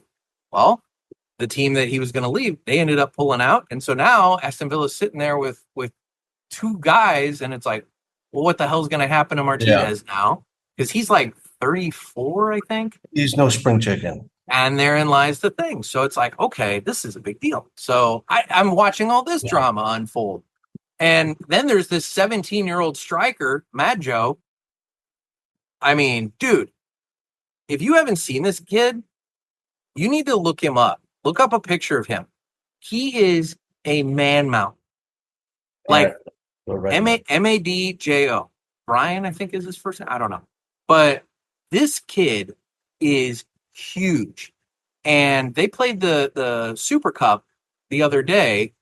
Aston Villa had won the Europa League. A terrifying looking young man. Yeah, he's massive. And he's 17. He started in the Super Cup game against Paris Saint-Germain. And he scored the one and only goal that Aston Villa put up in that game. It ended 2-1. And he, 17 years old, at like 45 minutes, right at the end of the first half, scored the one goal that Aston Villa put up. This kid's going to be huge. So it's like, Yeah. all right, well, I mean, like career wise, Yeah. but like, I'm like, holy shit. So I'm getting into all this. And this is my point. And I'm just watching this, and it's fascinating seeing all the machinations of how this is all coming together. I don't know. Well, while I'm remembering it, some more political bullshit in soccer. You were just mentioning Martinez. Yeah. So, do you know about the Gold Glove award? No. So that's Well, I know they do that at the World Cup where it's the best goalie or whatever. You know who Yeah. won best goalie in the World Cup, right? Actually, no, I don't. Spanish goalkeeper. Okay. You want to know why that's amazing? Why? Martinez saved more goals in the World Cup final than And he did the Spanish did the entire World Cup. So Well, tell me there's no bullshit. look, I mean, there was the Golden Boot Award, and I know that Messi was in the running there with what's it, Mbappe or whatever. Okay. And Mbappe, he won it because he put up so many goals in that bullshit third place game against England.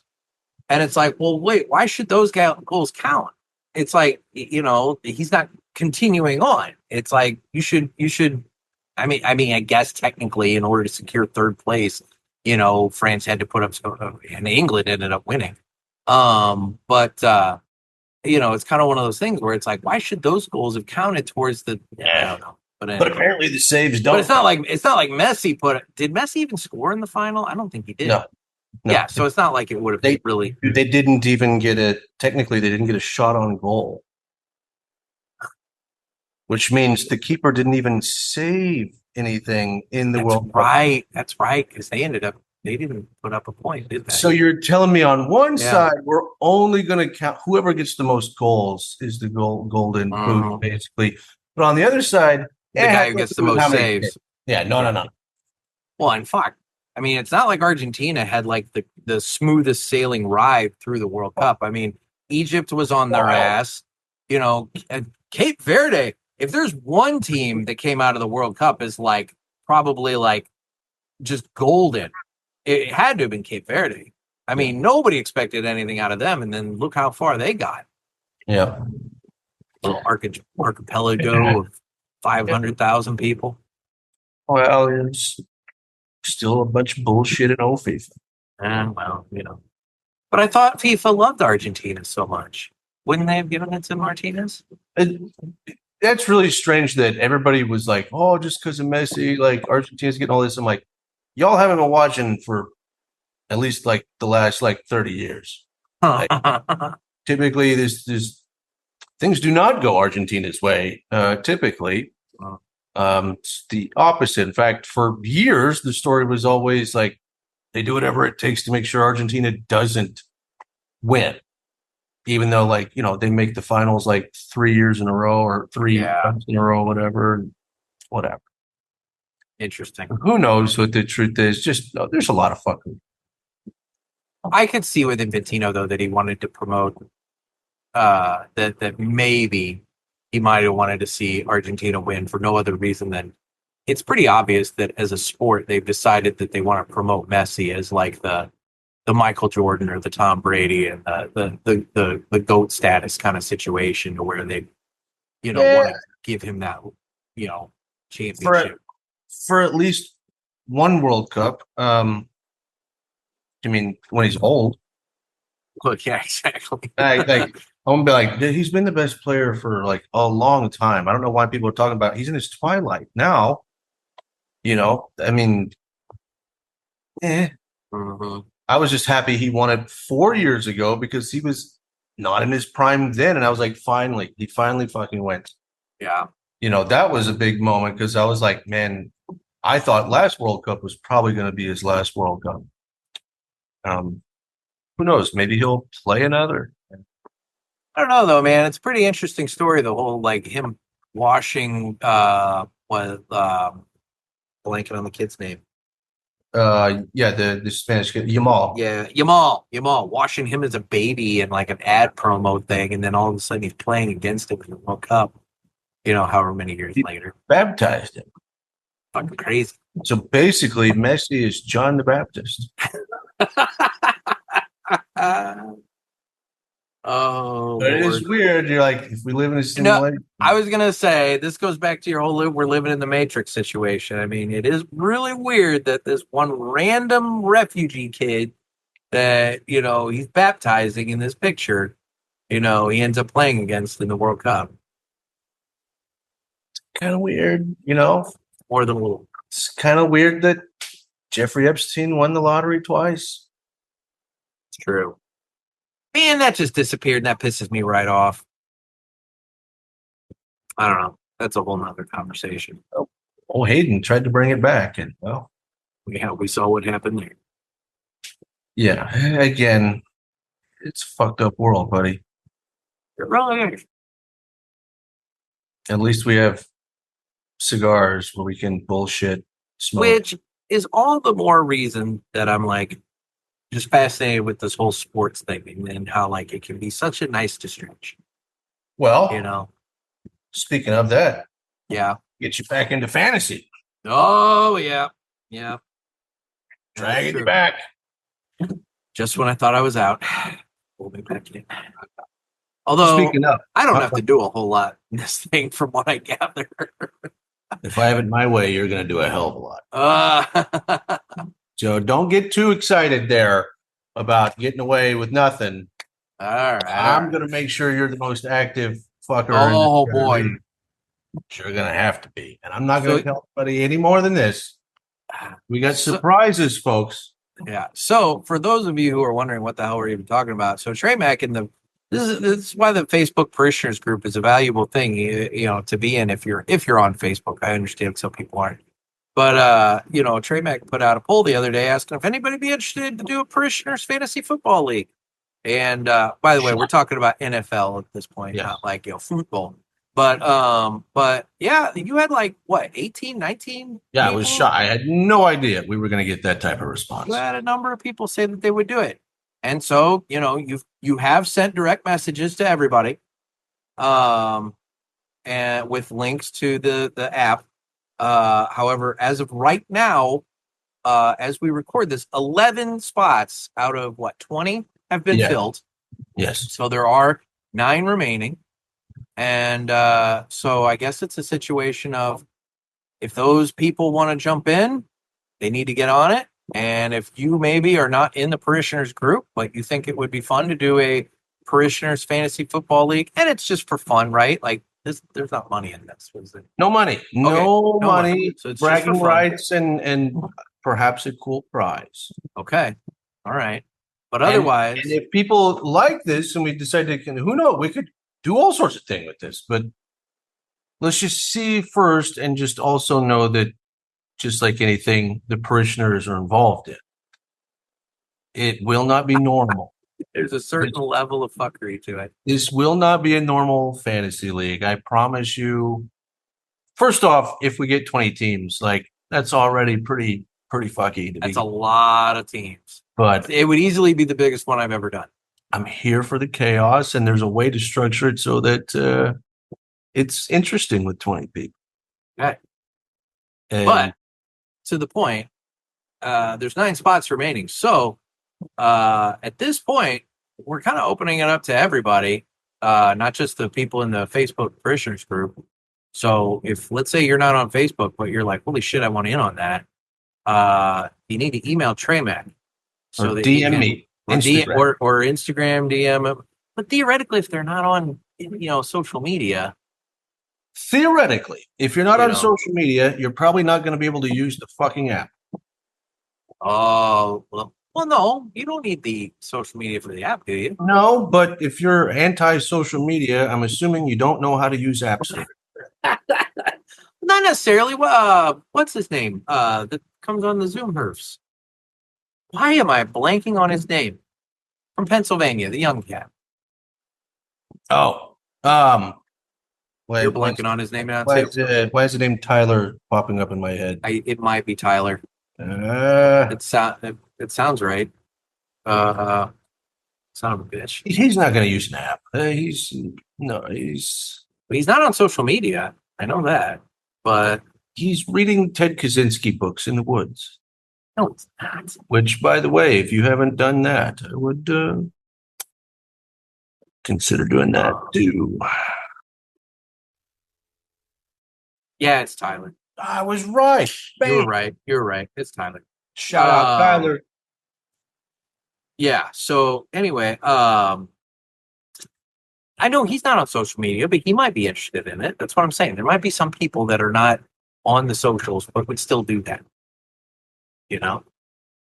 So anyway, the point is we have 9 spots open. So if you want to get in on it, you need to message Trey Mac.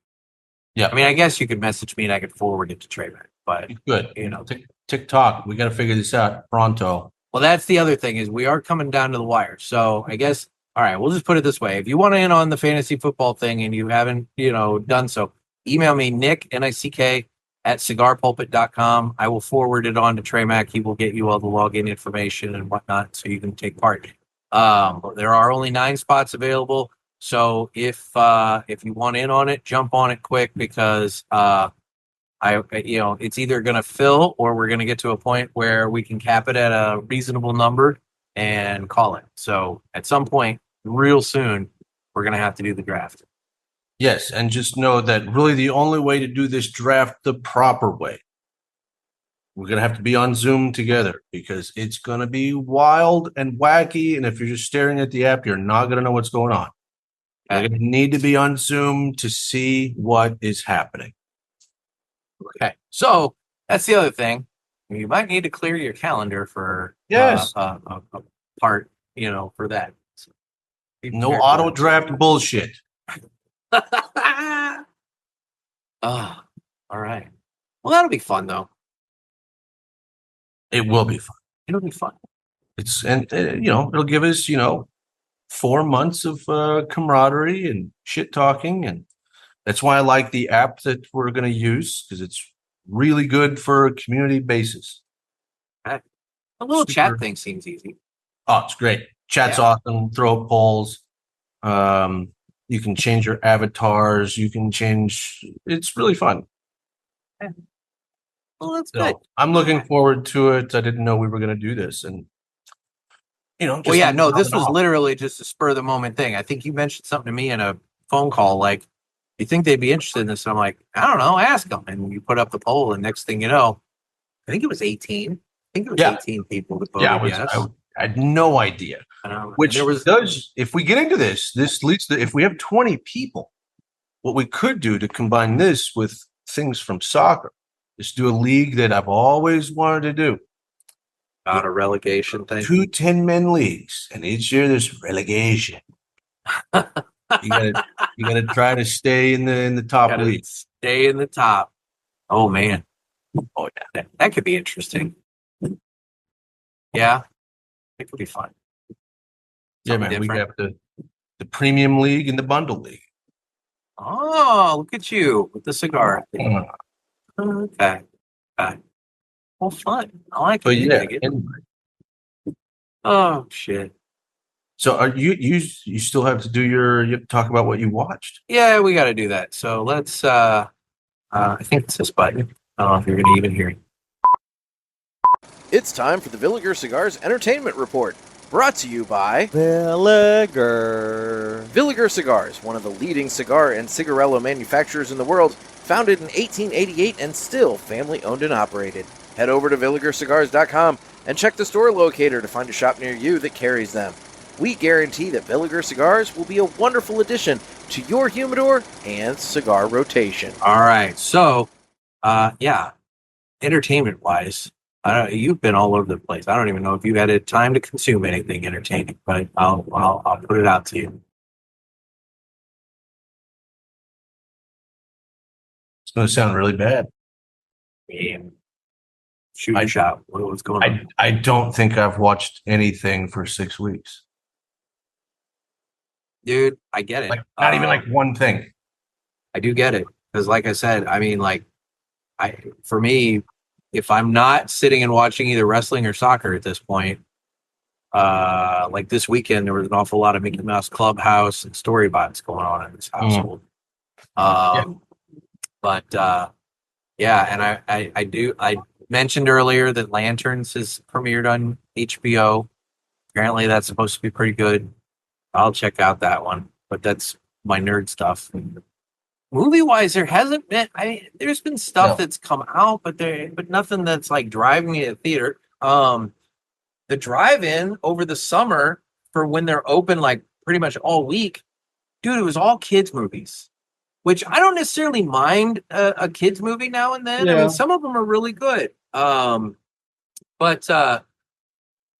my thing is, like, I don't want to go see two kids movies back to back by myself, sitting out and smoking cigars with a bunch of families with children over. You know, it's like there's a weirdness factor, and also, quite frankly, a respect factor. I don't want to be smoking cigars around a bunch of kids like that and everything. So I didn't go to the drive-in really hardly at all this summer. Now they're back to only doing stuff on Fridays and Saturdays. And of course, now they're showing things like End of Oak Street and, stuff that I would go and actually watch. Yeah. But it's only on weekends, and my weekends are tied up a lot. So, yeah, there's that. And then, I don't know. I do want to see that, though, actually. That looks pretty interesting. Yeah. The whole, like, Oak Street suddenly disappeared and goes to this other place. And there's dinosaurs. And it sounds like an interesting premise. Dude, the reviews are all saying it's better than all the Jurassic World movies that have come out. And I'm like, okay. Here's why that's not true. I like dinosaurs. Yeah, and if you don't have, oh my God, Dallas. Bryce Dallas. Yeah. If Howard. you don't have Bryce Dallas Howard's ass in there, like, good luck. Good luck being that good. Like, all the Jurassic World bullshit, bro. Well, they've got what's her face in it. What is her name? There it is. Come on, Cass. Anne Hathaway. Oh, great. Stick figure. Awesome. That's valid. Sounds great. She's obviously hiding a giant forehead behind those bangs, by the way. I think so. Just saying. She's got pretty big bangs. But I mean, and Ewan McGregor. I like Ewan McGregor. He's fun. Yeah. No, I mean, here's where I'm at with all these movies, man. Because, like, they look cool. I like the idea. And then I go to the theater and I watch it. And I'm like, oh, fuck. Yeah, I'm curious if it's a Cloverfield thing. Because I believe it's a J.J. Abrams deal. And I was so pumped for Cloverfield. And then I fucking hated that shit. Really? The first one with the kaiju I thought was pretty good. It was okay. I think in my head it was going to be way cooler than it. Yeah. Instead of just like my wiener just went. Well, and then they've done these other ones that are like sequels, but they like don't tell you they're sequels until like you get there, basically. Fucking like, dumb. Yeah. I mean, well, I find it interesting. I don't know, but that's the thing. I was wondering if this was going to end up being like some sort of like Cloverfield attached kind of. It wouldn't shock me if that's what it was. Yeah. Because Abrams is a producer, so. But I don't know. If you told me it was even like adjacent to it, I'd be like, okay, all right. Even though, like, again, Cloverfield fucking could have been more awesome than it was. Yeah. I don't know, man. Like, I'm starting to be an old man that's just like, nah, that shit sucks. That shit sucks. Like, give me an interesting idea. Come on. Well, I didn't. I wanted to go see the new Jackass, and I missed that. That came and went. I'll catch that on Paramount. At some point, that'll end up on Paramount. I'll watch it there. Yeah. I heard Supergirl sucked. I'm still going to watch it when it hits HBO just because, but I didn't go see it in the theater. The new Spider-Man was pretty good. Yeah. I did like that. What else is even coming out that I care about? Dude, I'll tell you, the one I'm so excited about, and it's coming out at the end of this month, is Coyote versus Acme. Okay. And all And all the early reviews on that are saying this is absolutely phenomenal. It should be good. It's a genius dude, idea. it looks so good. And John Cena's the lawyer for Acme, and Foghorn Leghorn's like one of the executives at Acme and everything. I'm like, it just looks perfect. And I'm like, okay, I have to see this. So that one is definitely one that's ranked high. I didn't see, what is it, Disclosure Day. I didn't see The Odyssey. There's so many movies that have come out this summer. And it's like, I just don't care. I wanted to care about Disclosure Day. Yeah. But that's Spielberg, right? Yeah. But I think he's out of touch with the zeitgeist, and cool idea, bro, but eh. And then The Odyssey, I don't give a fuck if it's good or not. Like, let's say The Odyssey's good. I'm gonna wind you up now. Yeah, wind me up. Let's say The Odyssey is good, no matter what. Terrence Riley did a pretty big review on his social media, and he was not a fan. Okay, here's what I'll tell you, folks. If you want to see The Odyssey, don't watch this one, because I guarantee you it's not as good as The Odyssey you want to see. Go back, and this would have been like, oh my God, when it was a mini series on TV that lasted like an entire summer. Like, it went on, they told the story, right? And it had great cast, Armand Assante. 1997. 97. Armand Assante, and in her prime, Vanessa Williams. My God. That telling of The Odyssey is phenomenal. Fucking great. Does it tell you what the full runtime is? Hang on. It's on Prime Video. So you can watch it on Prime or free with ads on Tubi, Plex, and the Roku channel. Where's the runtime? It just says season. It's long. Hang on. On the runtime. I was thinking runtime. The film runs 176 minutes. So it's only less. It's like right at 3 hours. Which for fuck's sake, Avengers Endgame was like that. You have to remember in 97? 97. That was a big deal. So they showed it one night a week. Actually, I think it was about this time of year, because I want to say they usually, back then, they did miniseries in the summer. Yeah, the fall and spring, that was when they had the new seasons of sitcoms and shit. But the summer is when they would do, like, there was always a Stephen King miniseries. Yeah, like I remember watching the Langoliers. That was the one I remember watching. Yeah, The Stand. Yeah. That was always the summer. And I want to say, because they used to do like crazy ass commercials back then. Yeah. So it was probably maybe 40 minutes of runtime with a commercial every fucking 15 minutes. And it came on like one night a week, and it ended right before the fucking NFL season started. I'm pretty sure, if I remember right, it was like your summer was consumed, but it seemed like it lasted forever because they stretched it out for so freaking long. It was actually, not to destroy your memory here. Destroy my memory. 2 parts, beginning on May 18th, 1997 on NBC. Wait. Go back. It was 2 parts, and it ran May 18th and May 19th, 2 days. No, I had to stay up at night to watch this shit over and over. Telling you, man, it was. I do think it was NBC. It was NBC. Because I think Armand Assante, Vanessa Williams, Bernadette Peters. Oh yeah, I forgot about Bernadette Peters. She was good. Isabella Rossellini was in it. A whole bunch of fucking people. I'll bet because I remember. Here's probably what happened. They probably showed it in 2 parts and then broke it up. They may have showed it again and broken it up because I remember it drove me fucking insane because the first 15 fucking minutes of it was a recap of the fucking last time they fucking fuck me. We didn't get very far in this fucking story, and then there you go again. And you're saying it was? Did you say May? Mm-hmm.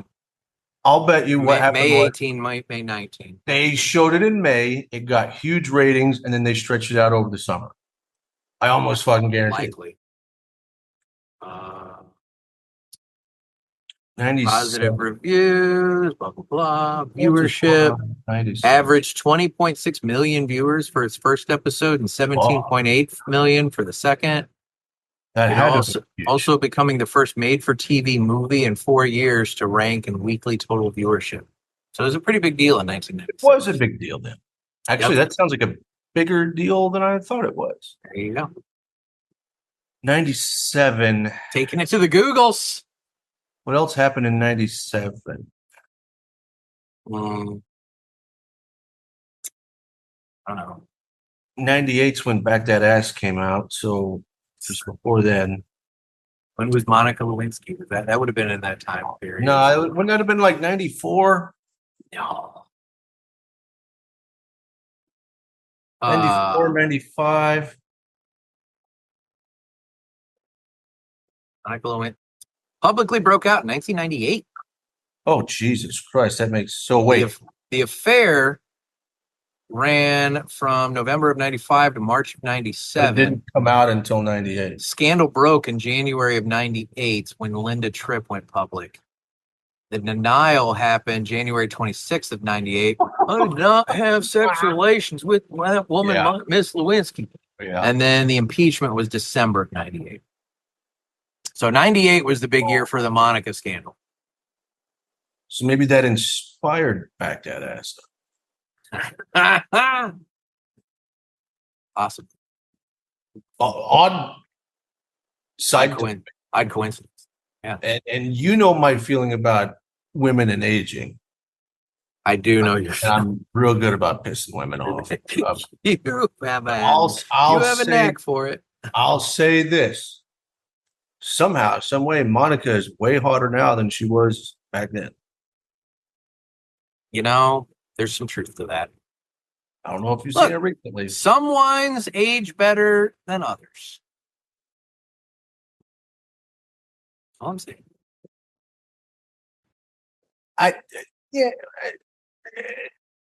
Hell, there's some cigars that age better than when they first come out.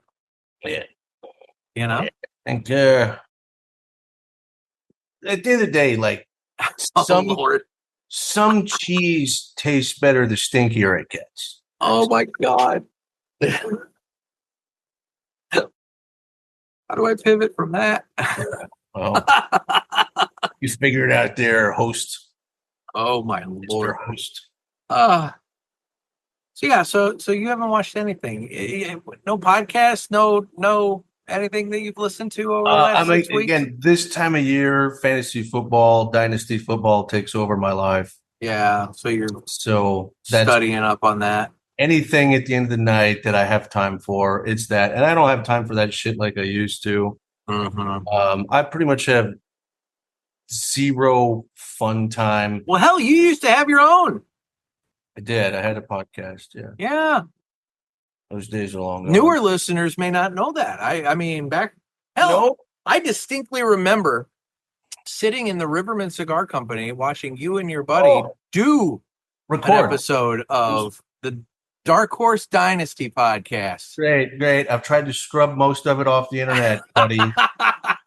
It is kind of hard to find. I will say It is hard to find now. It is hard to find. I have tried to make it as hard to find as possible. Why? It was entertaining. I don't know if some other people that I have to answer to find some of that entertaining. Hey, you know I wasn't working in the cigar industry at that time, and I said what I thought. You know what? There's nothing wrong with that. Everybody, it's fine. It's like these people getting canceled for tweets they did 10 years ago. It's like, come the fuck on, you know? Yeah, I agree. I think that should be total horseshit. At the same time, we live in a world where you do. Well, I know. There should be a statute of limitations for that. And I mean, I was living a wild life before. Well, I'll say this. The episode that I saw get recorded, I didn't think was too bad. No, again, that was the twilight, and I'd started working in the cigar industry. That was so kind of the twilight. Yeah. that's when I was being told I needed, you probably don't have time for this. Yeah, but before then, I have made you uncomfortable bringing this up. I can tell. there's just I didn't know what the that- fuck. Yeah. Okay. there was one episode in particular where I thought I said some really genius shit, and I have people that have that episode saved, and they still like bring it up. We'll just say that you don't have to say anything. I got pretty drunk and solved the homeless problem. Oh Lord! All right, we'll leave. But I did. It was cheat. It worked. I'm sure it worked. Yeah, but it may not have been the most humanitarian. Oh no, I think it was great for the people. Okay, all right. It just sometimes you have to think outside the box. Okay. Well, and then I look over and my phone still has the timeline for the Monica Lewinsky scandal up on the thing. It's like, all I'll say is don't club your brother. All right. That's always good advice. Yeah. But there is a way that if all homeless people had clubs, the world would be a better place. Dear God. As long as they didn't club their brother. You didn't have to bring it up again. I don't know. You brought up. I didn't bring that up. I was dating strippers and all sorts of shit. Like fucking. I mean, you've led an interesting life. We all know that at this point. So, but okay, yeah. Anyway, so football. You've been listening to some football podcasts. Yeah, the one thing I will say, I never used my name in that podcast. So I have plausible deniability. You know what? You're right. If I recall, you did have an alter ego that you ran by. I did have an alter ego. Okay. We'll leave that alone because we don't need to associate the alter ego with you. Yeah. All right then. Oh, interesting. So that's pretty much it. Most everything else sucks. I get into crypto, and that sucks right now too. I listen to that's sucking pretty bad right now. And it's like, oh, we got to listen to the same shit over again. And AI is trying to take over the world, and we're all gonna have a bunch of robot wieners up our keisters before you know it. I don't want that. Flock camera. I try to be very nice to my chat. Just in case. Sure, but if you do that, he might just think you're a bitch. Maybe. I'm just hoping that maybe it comes along and the Terminator robot saying, not him. He was nice. Yeah, not him. Or it might be like, this one's a bitch. Nah. Get rid of immediately. He's stupid. All he does is watch wrestling and soccer. He asks me all kinds of questions. I'm sick and tired of talking about soccer. Yeah. But that's pretty much it, man. Like, I mean, our culture's in a weird spot where like our entertainment is terrible. The news cycle is repugnant, and the music is all fake. And that's the world. Yeah, that's a whole thing too. It is. All this AI music that's actually charting and doing well, and I'm like, what the fuck? Yeah. Which I was trying to tell people was going to happen. I was trying to get ahead of that, and everybody, no. Well, and I know you've dabbled in some AI, produced music, but like it's one thing to like do it for little projects, but it's a totally different thing to like put it out and try to like sell it to the mass market and actually like charge. But is it? I mean, I think it is, but I could see where you're making an argument saying like, it's all the same. I mean, since the 90s, we've basically been doing formula music. Well, that's true. As it is. So this is just the next step in that maturation. It's the same shit. I have this hope that at some point, because like you've seen it a little bit with this whole like rise of interest in vinyl, and you're seeing it more and more with other forms of physical media, DVDs, believe it or not, VHS, like all this kind of shit, to where like the what was once old is now new again kind of thing. And I just wonder at some point when the masses will say like, this artist, this actual artist that was putting out music, I actually like them. I don't want to listen to this. I want to listen to this. These days, I think Taylor Swift is probably one of the few that have actually broken through. Love her or hate her, she's one of the few that have broken through to some sort of like mass level of fame doing music. I would argue that because it all still sounds the same, which means it's still based on a formula. Well, yes, but at least she's doing it. She's, whatever. I don't think it's AI. No, not AI, but like, here's the quote structure. Stay within. Well, yes. Okay. Now, okay. There's nothing creative about it at all. And there's nothing. I would also say there's nothing artistic about it at all, because what makes art great is being out there, being avant-garde, saying things that we're not supposed to say in public. And it's none of those things. No, it's just a formula. It's just a formula. And I don't know. She did that one song all about how Kelsey's dick was nice. No. That's not something that I think we probably would have thought we needed in the ecosystem of the world. Okay. But there it is. I mean, but at the same time, like, again, like you go back to, there were great, maybe the last like great mainstream artistic group that had their own sound, and fuck you if you don't like it, might have been System of a Down. Okay. Because that music, when you hear it, you're like, okay, never heard anything like this before. Totally different. Yeah. This is it. Love it or hate it, it's its own thing. Yeah. And a lot of like, that's what punk was good for. It was all like different shit. Yeah. True. There's none of that anymore. It's all gone. Nah, it fizzled out. The 90s is when it started, and I'd say by 2010 it really was gone. Yeah. But there's a reason why, now it's partially, I don't know, my dad and I have talked about this a lot, how like, what do they say, that like whatever music you listen to in high school is kind of where you're stuck musically for the rest of your life, and to that point, like, I don't know, like, obviously there was some stuff in high school that I listened to, but like my sweet spot is definitely like some 70s, not a lot, but some 70s, 80s, some 90s, very little past like the 90s.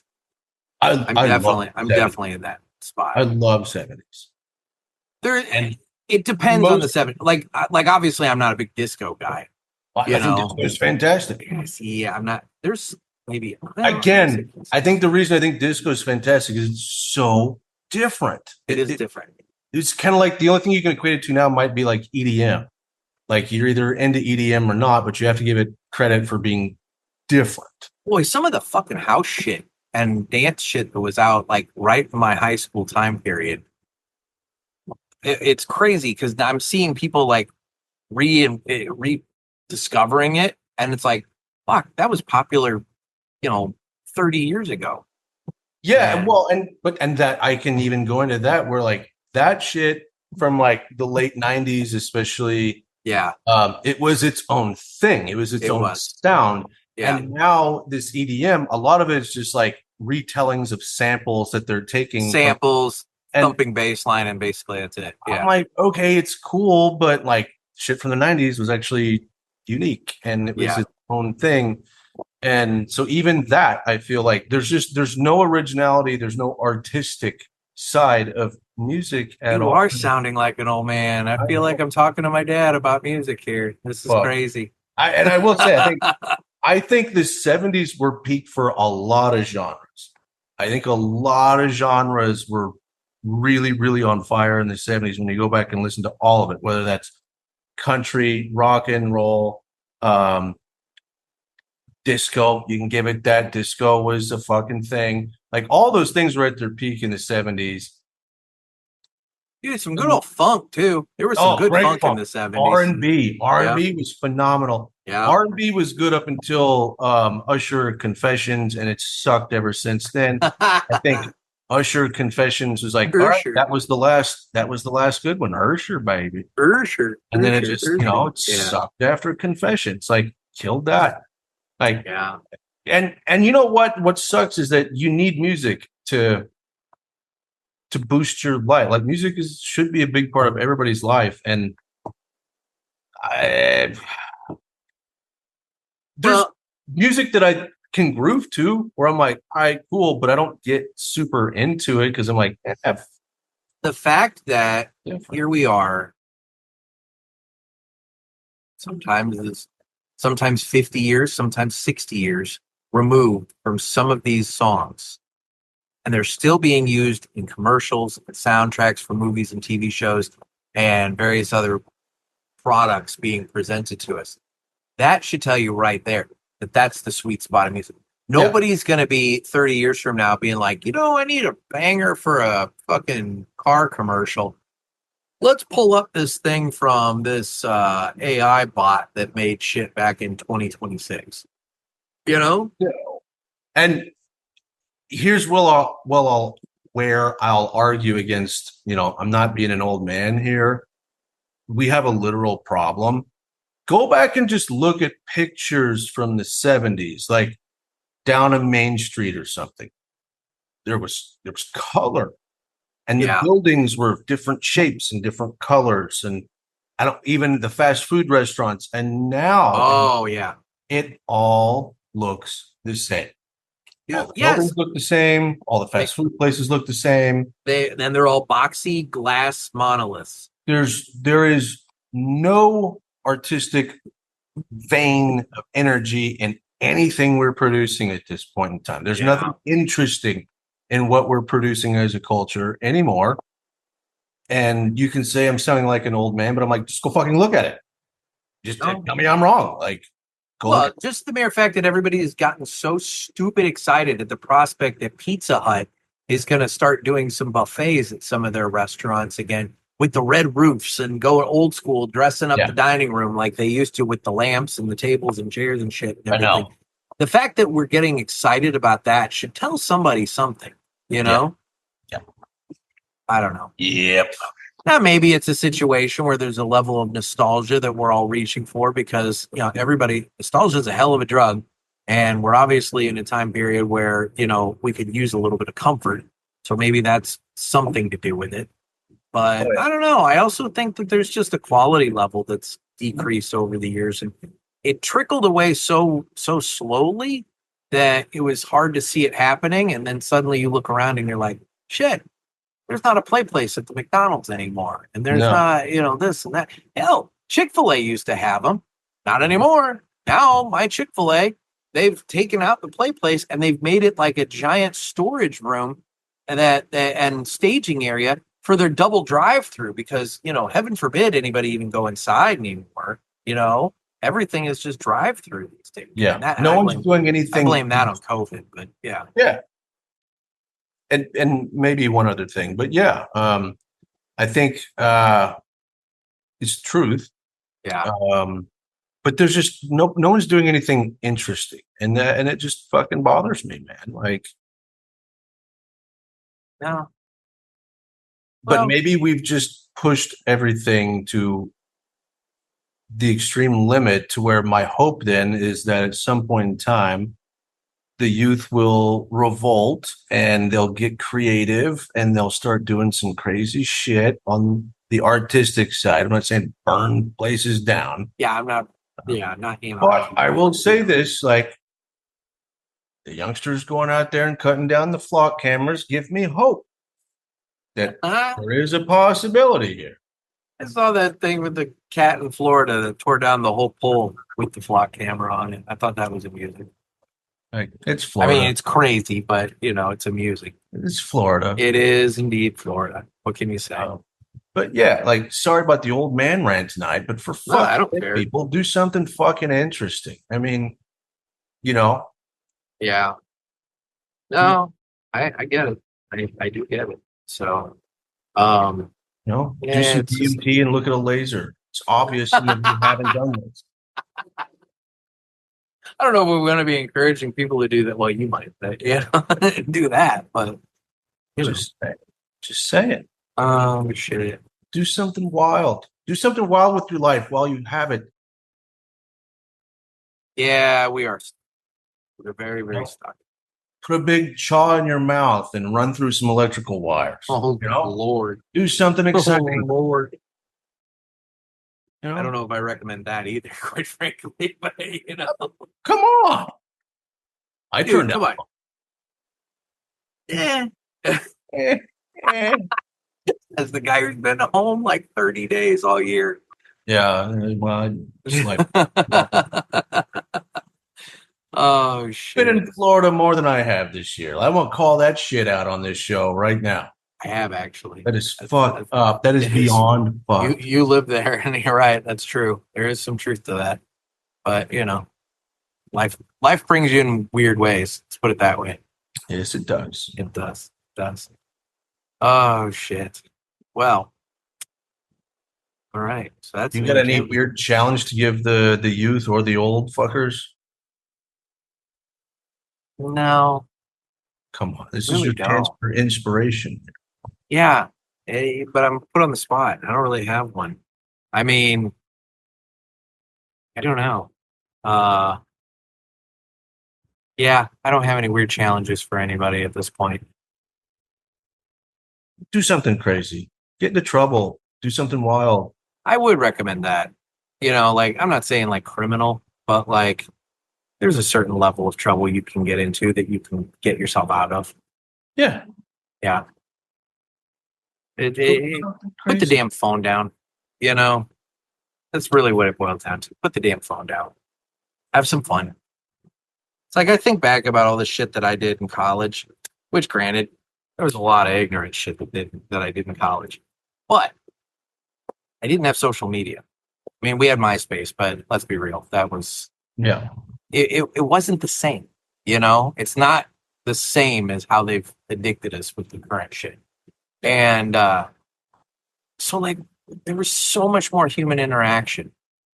It's like I got on that giant. You and I were talking the other night, and I got on that giant wistful conversation about Winston the Bagel Man and going out, being on the strip in Carbondale, going to the bars and drinking, and then we'd walk over to Winston's Bagel Cart and get a bagel sandwich from him at 2:00 in the morning. And there's a fucking line of 50 fucking kids all down the block, all waiting in line to get a fucking Lender's bagel with some cream cheese and apple slices and sesame or sunflower seeds and fucking shit on it.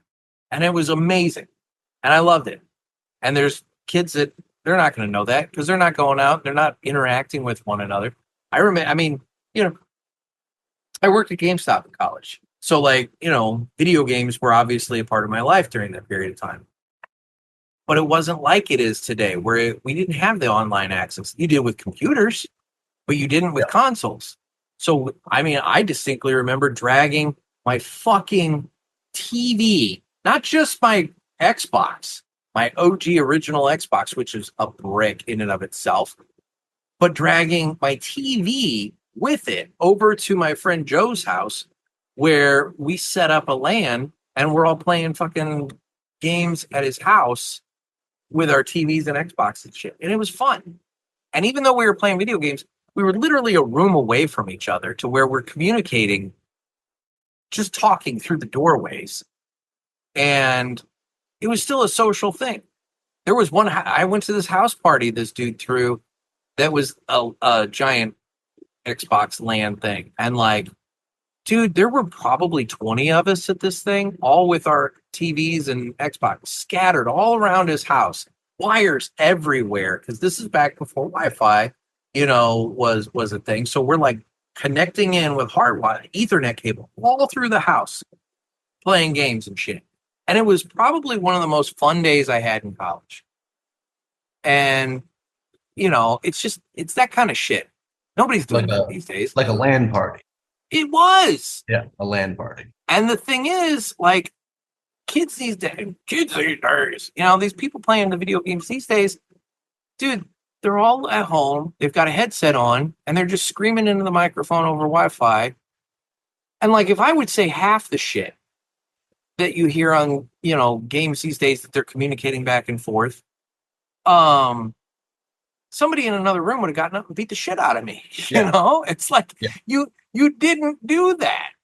And I don't know. It's just, I don't know. It's the social aspect. We've let go of the social aspect of everything,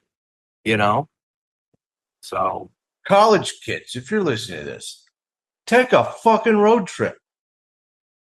I mean, granted, it's $5 a gallon gas in a lot of places, but yes, I still would say take a road trip. Who gives a fuck? One time I sold a sheep to go on a fucking road trip in college. Yeah, I sold my fucking prized sheep to have enough money to fucking go on a road trip. It's the best road trip of my fucking life. Is that the one that we can't talk about? Yeah, I mean, I would like to someday or write a book about it or something. But think about it. You go on a road trip, you crash. It was a St. Patrick's Day parade in the middle of a small town, and you fuck shit. These people had no idea these hooligans were coming from another state. You didn't even know. You didn't know for sure you were going to be there either. But you're drunk as shit at 9 o'clock in the morning, and next thing you know, you get thrown into a drunk tank, and you get to meet the mayor. You know what I mean? You meet the fucking mayor. That's a hell of a drunk tank visit. Yeah.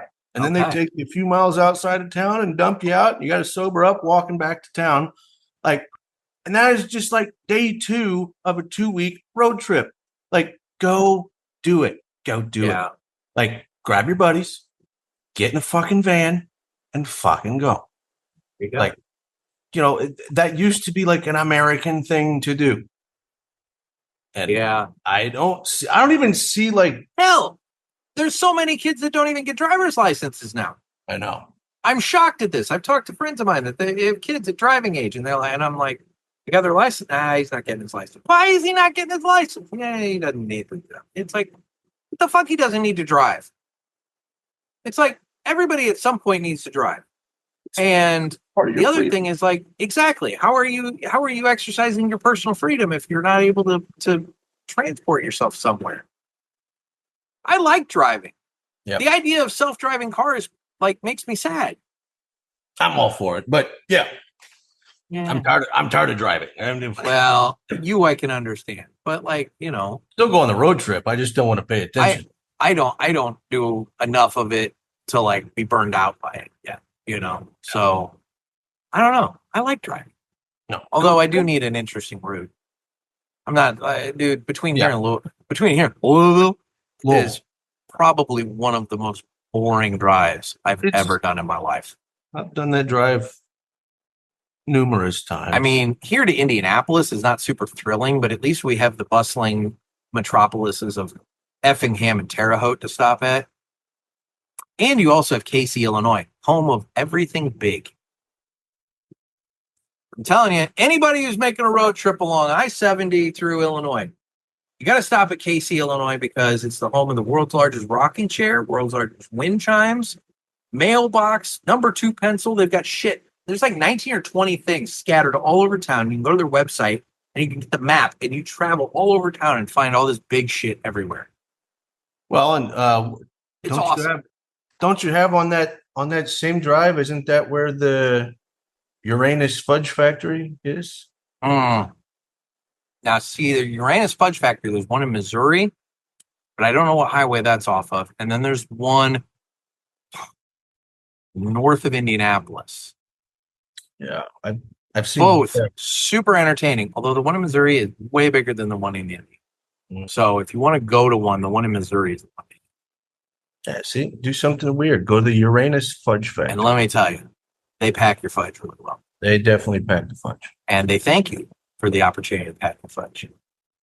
It's a very awkward thing when the lady at the counter says, "Thank you for allowing me to pack your fudge today." Not even joking. And it's awesome. Little things like that are the spice of life. All right? Go get you some spice of life. Do something a little weird. Yeah. There was a cigar shop in that town, too. Because it's real. Uranus technically is not the town. They try No. to make it out like it's a town, It's but not. it's just a stop. But yeah, there was a cigar shop, maybe 5 minutes. It wasn't far from the Grannis Fudge Factory, and they had a really nice bar. Humidor was kind of small, but the bar was nice. I'm trying to remember the name of it now. Doesn't matter. Anyway, I Sure, I've stopped. been there and forgotten about it. I stopped in there once, and it was what it was. Went and But saw the fudge. just go do something interesting, Yes. and then put it in the parishioners group. I want to know Yes. the weird shit people are doing. There's gotta be some weird shit where I'll go. Oh, we have some weird people in that fucking That's group. my point. There has to be some weird shit going on. There's definitely some weird shit. I want to see the weird shit, people. Maybe somebody's road trip into Pulpit Fest. I don't know. I think that's the way to do it. It would be fun. I mean, yeah, it would take that much more time, but fuck it. Take the time. Yeah. You know? Why not? That's what I'm saying. In October, I mean, that'd be nice too. Or- Be a good or- time. Be nice. And things like Pulpit Fest are one of the things I'm like, great, we have something going on that people can sojourn to and Well, yeah. a And unique, sit around interesting mix of and people. and talk and communicate and be friends with one another, you know? And we have your birthday to celebrate this year on Sunday. Oh shit. Oh, yeah. Oh shit. Oh, yeah. Can only Yeah. imagine what that means. There's going to be some weird shit. Okay.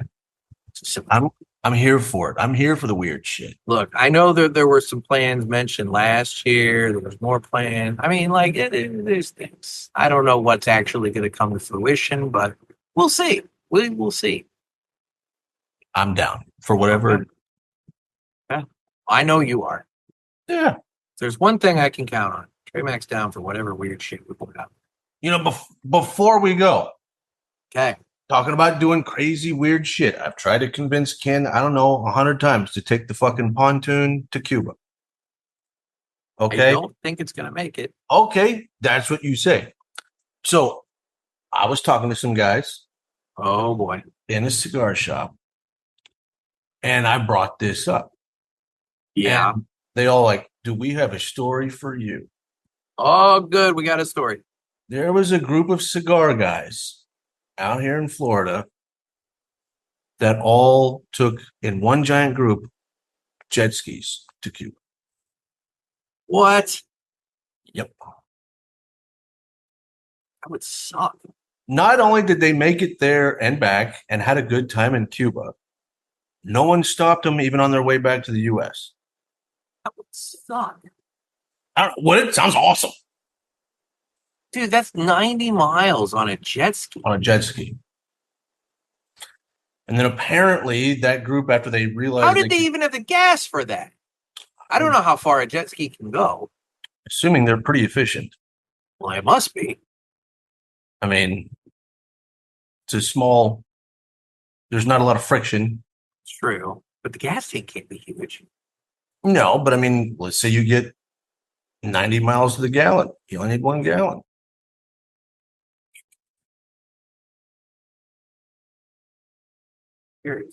Not that I'm like trying to poke a hole in your thing, but like, you know. No, apparently, after this group did that, they didn't just stop there. When they got back, now they do all sorts of trips to all these places. Sometimes they leave out of the Keys and other places. They go everywhere on their jet skis around the Gulf. Most jet skis get between 4 and 9 miles per gallon when That's traveling at an efficient cruising speed. What's an efficient cruising speed? Yeah, I don't know. I don't even know how fast you can go on a jet ski. So it's measured gallons per hour, not miles per hour. So it's GPH.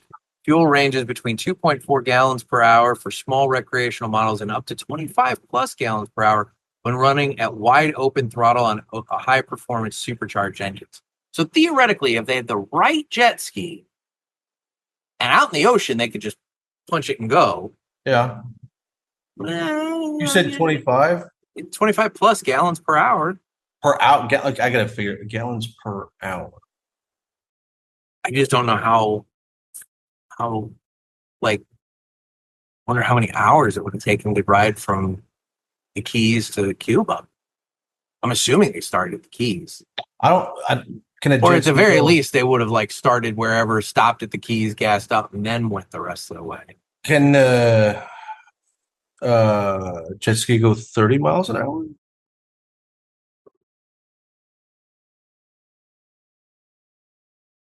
Google. Google is a wonderful thing. Most recreational jet skis have a top speed of 50 to 70 miles per hour. Holy shit! Standard or entry-level models reach about 40 to 55 miles per hour, while high-performance supercharged models can max out around 67 to 70 right out of the factory. So Okay, so theoretically, if they have the high-performance model that gets 25 plus gallons per hour, and they're running 50 to 70 miles per hour. I mean, let's be real. If we're 90 miles from Cuba, if you're full throttling that thing the whole way and you're doing 70 miles per hour, it's only taking you like an hour and a half from Florida to Cuba on a high performance jet speed going 70. I get when you're on a jet ski, it always feels like you're going faster than you probably are. But now that I'm But can you imagine going 70 miles an hour on a fucking jet ski? Can you imagine taking one of those bumps at 70 miles an hour? sounds pretty wild to me, man. It sounds like you'd crush your nuts. Like it sounds painful. I personally think it sounds painful. I guess I did not realize you could go that fast on the jet ski. Yeah, this probably didn't take them all day, depending upon the model that they have. Anyway, it looks That would like, be the key. They'd have to have one of the bigger supercharged, high performance well, ones. didn't you say the medium still got 50 to 60 miles per hour? That's true. The standard or entry level models go between 40 and 55 miles an hour. So you're still talking hour and a half, 2 hours. Let's say it only takes you 3 hours to get to Cuba. Yeah. Kind of wild to think about. It'd be kind of crazy. We could assemble a jet ski army. And if there was ever a time to take Cuba, boys, now's the time. The first video loaded up here under because Google like obviously shows YouTube videos after the initial AI overview. The first video, 1,400 horsepower turbo jet ski runs 142 miles an hour in 3 seconds. Fastest jet ski ever. That sounds like a death wish to me. Like, I don't disagree. Google, has anybody ever jet skied to Cuba? Check this out. All I did was taking a jet ski, and the first thing that pops up is to the Bahamas. Like, okay. First thing up is a Reddit thread talking about how he's planning an adventure for him and his girlfriend. And he wants a jet ski from Key West, Florida to Cuba. He says it should take about 5 hours with 2 jet skis. And what does he say here? 5 hours, 2 jet skis, and 2 full tanks of gas per jet ski. And now I'm reading, taking a jet ski from Florida to the Bahamas is an exciting 48 to 65 mile trip, which takes roughly 1.5 to 3 hours in calm conditions. So apparently that's a thing. On the Sea-Doo forum back in 2011, somebody was talking about taking a jet ski from Key West to Cuba. So yeah, I'm not gonna lie, dude. This looks like it's feasible to have been done. What if like more people do this than we ever thought? Like, well, I'll be honest. The type of person that would do that would be a Florida man. So here's a YouTube video from 2023. Cubans' reaction to jet skiing for the first time. It's illegal in Cuba. So I guess jet skis are illegal in Cuba. Oh my God. So you got that to worry about, I guess. Wow. Okay. I mean, technically, in all fairness, you are like an illegal immigrant if you're just jet skiing up to the beach and just walking up, you know? Yeah. So, I mean, They're kind of doing to them what they do to us. So maybe we convince Ken we do the Bahamas on the pontoon first, because that sounds like it's safer. For a lot of reasons. Because here's the thing, and this is what it always comes down to for me. I don't want to get locked up abroad. I had two friends locked up in Mexico. Dude, I'm very soft, and I think I would be passed around prison like currency. And I just do not want to encounter a foreign prison. I don't want to encounter an American prison, but I really don't want to encounter a foreign prison. I just think it would end very poorly for me. I'm a lover, not a fighter, and I think it would end poorly. Well, hey, that is an option. What? Being a lover. Yeah, no, it's a bad option. I mean, both are bad options, but that's a really bad option. Man. Yeah. It is an option. Look, there's a lot of options in life, but there's a lot that I choose to discount right off the bat. And as long as I don't put myself in a situation that I have to make that choice, then I'm fine, you know? Yeah. Yeah. Well, I mean, you never know. Things happen. Just like when I said go get into trouble, there was a trip when we went to Mexico and two of my buddies got locked up and they didn't come home for like 2 months. We had to leave them. Yeah, see, that's bad. I don't want that. I don't want to encounter that. See, but they lived and they have a story. What did they do in order to live? They got caught pissing. No. I mean, what did they do in order to live? Oh, I don't know. They were trying to extort their parents for a lot of money. That I do know. I'm just saying, dude. Like, 2 months in a Mexican prison like that, you got to be on high alert at all times. Or do they put the Americans in a special place because they know the Americans are worth money and they want to take care of them to extort the fuck out of their family? Maybe. Maybe. I don't know. I still think there's probably guys in there that want to do horrible things to their butts. I will say this. I had 2 road trips. 1, 2 friends ended up in a Mexican jail. They were salty. But then when they learned the full story, like we gave the federales like all of our cash. We tried to get them out and they just took our cash and said, fuck you. Get out of here. Yeah. But at first they didn't want to talk to us when they finally did get back to the States, right? Yeah. Now I went on another road trip one time to Michigan. Or no, Wisconsin. We were going to Wisconsin. Oh, Lord. And I know about people in Wisconsin. We were going, yeah, I know. We were going to Pulaski. Jerry Pulaski would know about, at least back in the old days, Madison during Halloween. Okay. Place to be. Madison, Wisconsin for Halloween. Okay. But one of my buddies got pulled over while we were driving there, and he ended up in prison for 3 years. Oh, my gosh. And he was really not happy when he got out. So my friends ended up in a Mexican prison. We eventually all became friends again. My buddy on that trip, oh, sirree, not friends with us. I can see why. I mean, I don't know any of the details. We didn't need to get into it, but man, when you lose 3 years of your life to a Wisconsin prison, I could understand you being a little salty when you get out. Yep. I mean, he obviously did something. We were in a caravan. We had 3 cars, and he was the back car. Oh, you never want to be the back car. And the police pulled us over, and all 3 of us pulled over, and the fucking cop gets right behind his car. And at that point, we were like, oh, we know this is not going to go well. And so we're like, we can't stay. So the other 2 cars, we just left. We left, and we didn't see him for 3 years. And oh my God. I'll never forget the day he came back to town.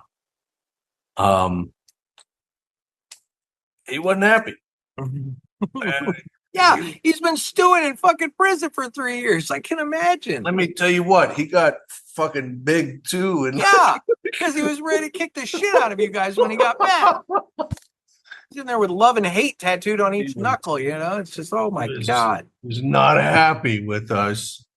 And then now I'm thinking about this shit, man. Now I had a buddy, Ethan. I shouldn't have said his name. He was going on a trip with us. This is karma. He stole money from me and my buddy and then got in trouble in Juarez and ended up in jail in Juarez. And we left. Not a place you want to end up in jail. We left his ass too. And it was like 2 years later, we all like whatever happened to him. Like we never saw him after the whole Juarez thing. And then don't even know what happened to them. And then one day he shows back up in Lawrence, Kansas, and my buddy calls me. He goes, "Dude, I just saw Ethan at the gym. I haven't seen that motherfucker in 2 years." And I'm like, "Did you talk to him?" And he goes, "No." And I'm like, "Find him. I'm coming down there to beat his fucking ass." And like my friend was like, "What?" I'm like, "Dude, he stole all of our money. Like, and I don't give a fuck what happened to him, but he stole all of our money." And to Ethan's credit, I confronted him. He went back to wherever he was living or whatever, got cash, and brought it all back after 2 years. That's solid.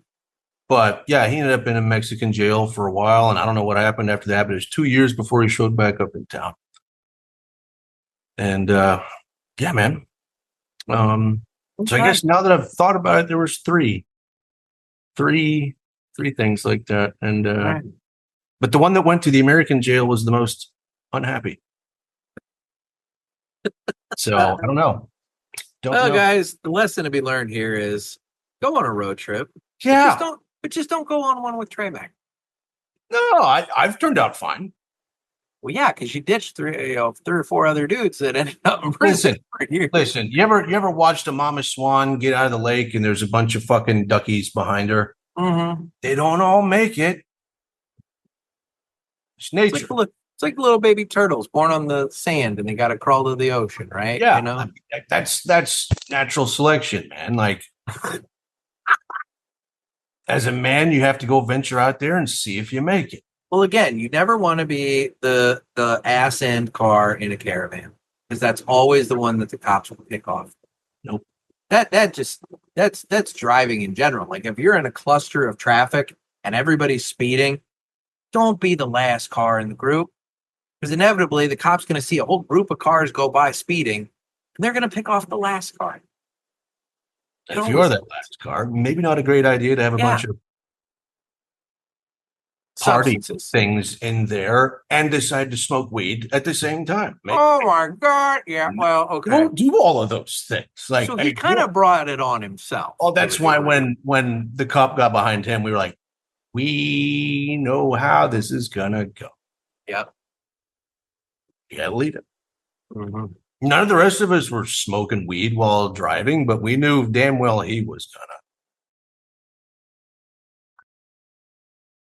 And the cops never tried to pursue the two other cars. No, I think they had their hands full. Let's put it that way. Okay. All right then.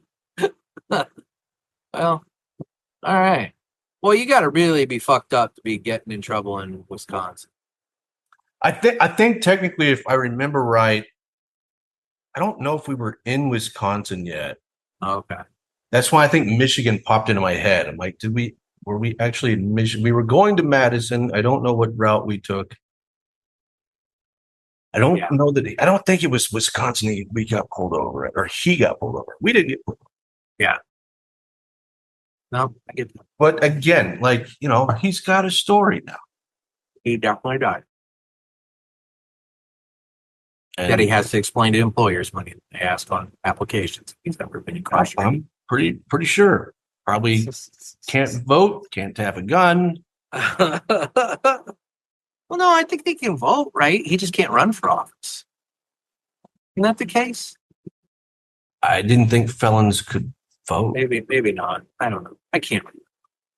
You'd think that would be something I would remember, but for whatever reason. You can probably vote in California, but No, it's true. You probably have to be a felon to vote. Yeah. Likely. Oh shit. Anyway, okay. Well, that was fun. I know you told me we weren't going to talk cigars tonight.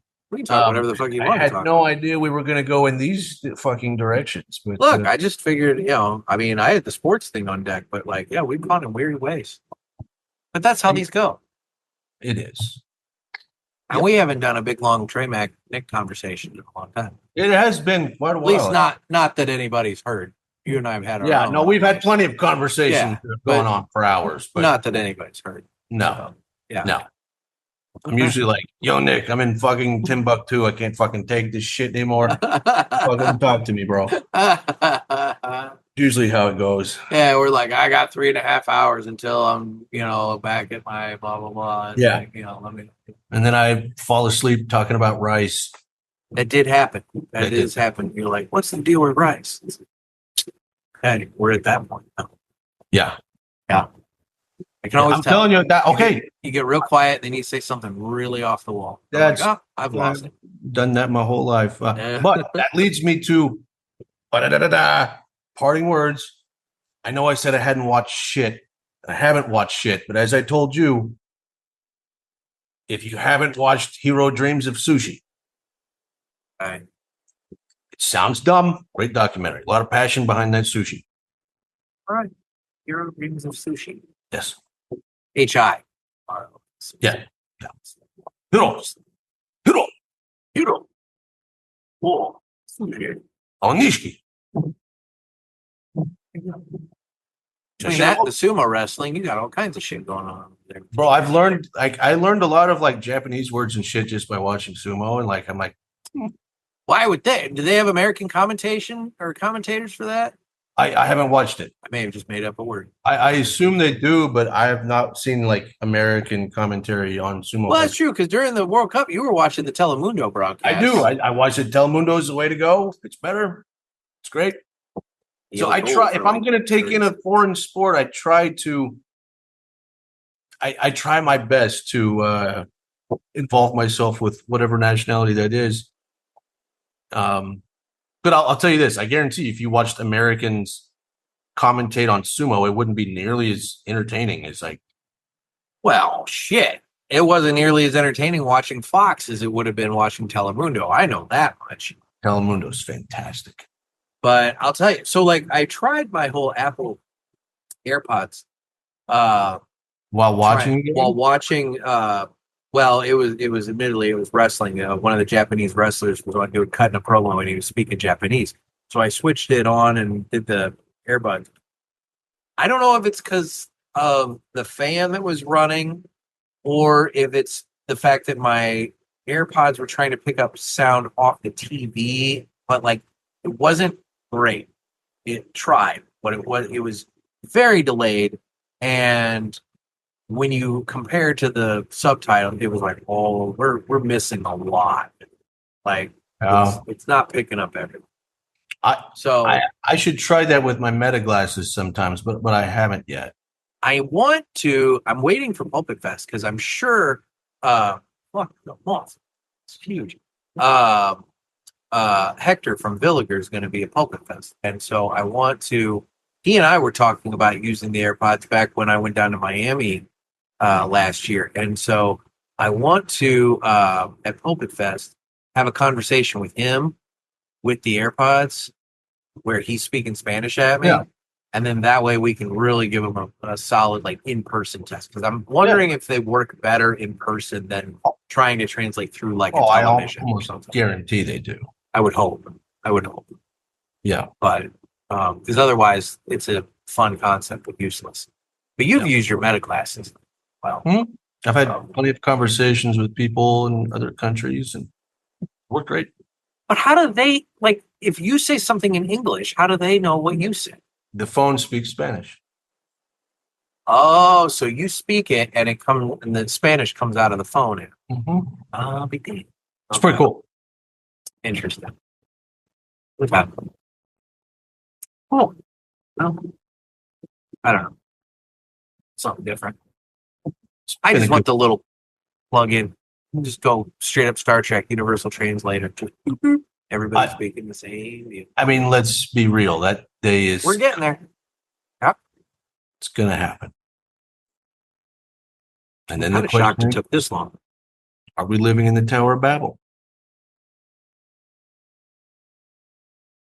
All right. Well, on that note, buddy, this has been fun. I appreciate it as always. Yeah, I appreciate it too. Thanks for thinking of me and bringing me on tonight. I appreciate the assist. This is good. So, you've been doing a lot more of your travel videos and stuff. You want to shout out your socials just so anybody can follow you there?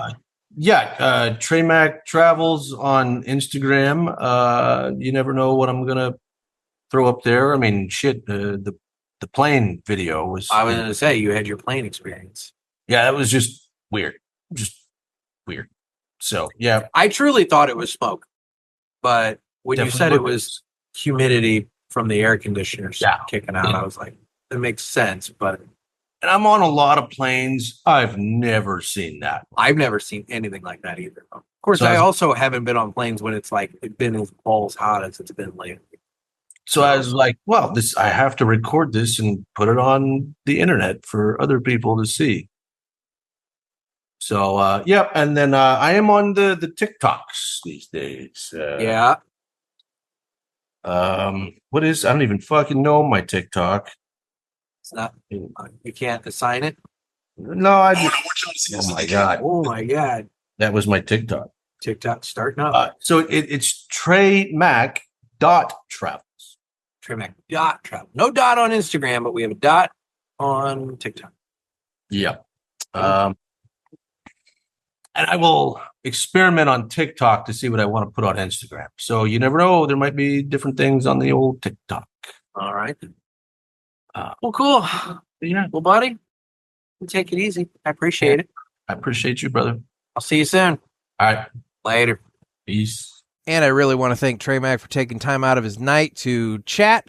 He's home. It was his day off, and I appreciate him taking time out to chat and have a conversation with me because, he could have been sleeping. He could have been doing all kinds of things, but instead he was here having a chat with me, and I appreciate that. All right. Well, I know it's Tuesday, and I know normally I would do a lemonade review, but quite frankly, I don't have one right now, and this thing's gone long enough, so I'm just going to tell you that you can follow me on Instagram at The Cigar Pulpit. You can follow me on Facebook, where we have the Pulpit Parishioners group. It's a private group. You can get in on that by requesting access, and I'll let you in, and you can join in the fun. I'm on Twitter/X. You can watch this on Rumble and YouTube.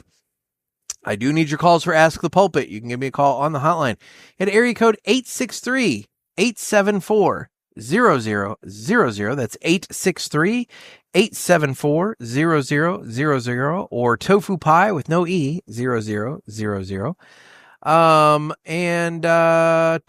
What else? Head on over to cigarpulpit.com.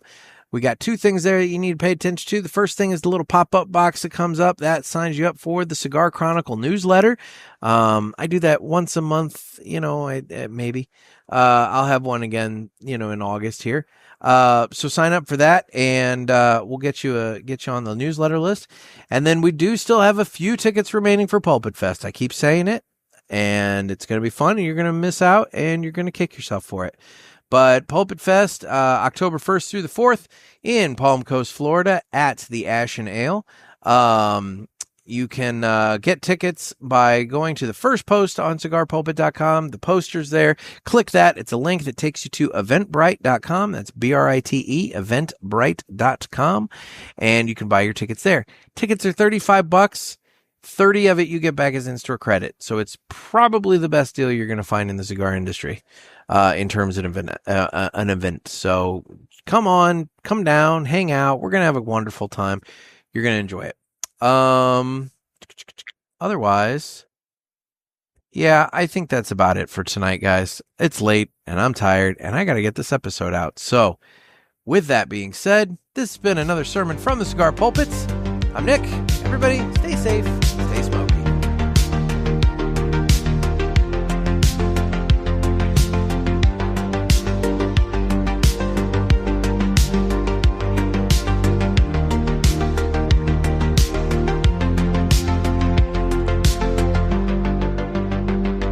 Take it easy, everyone.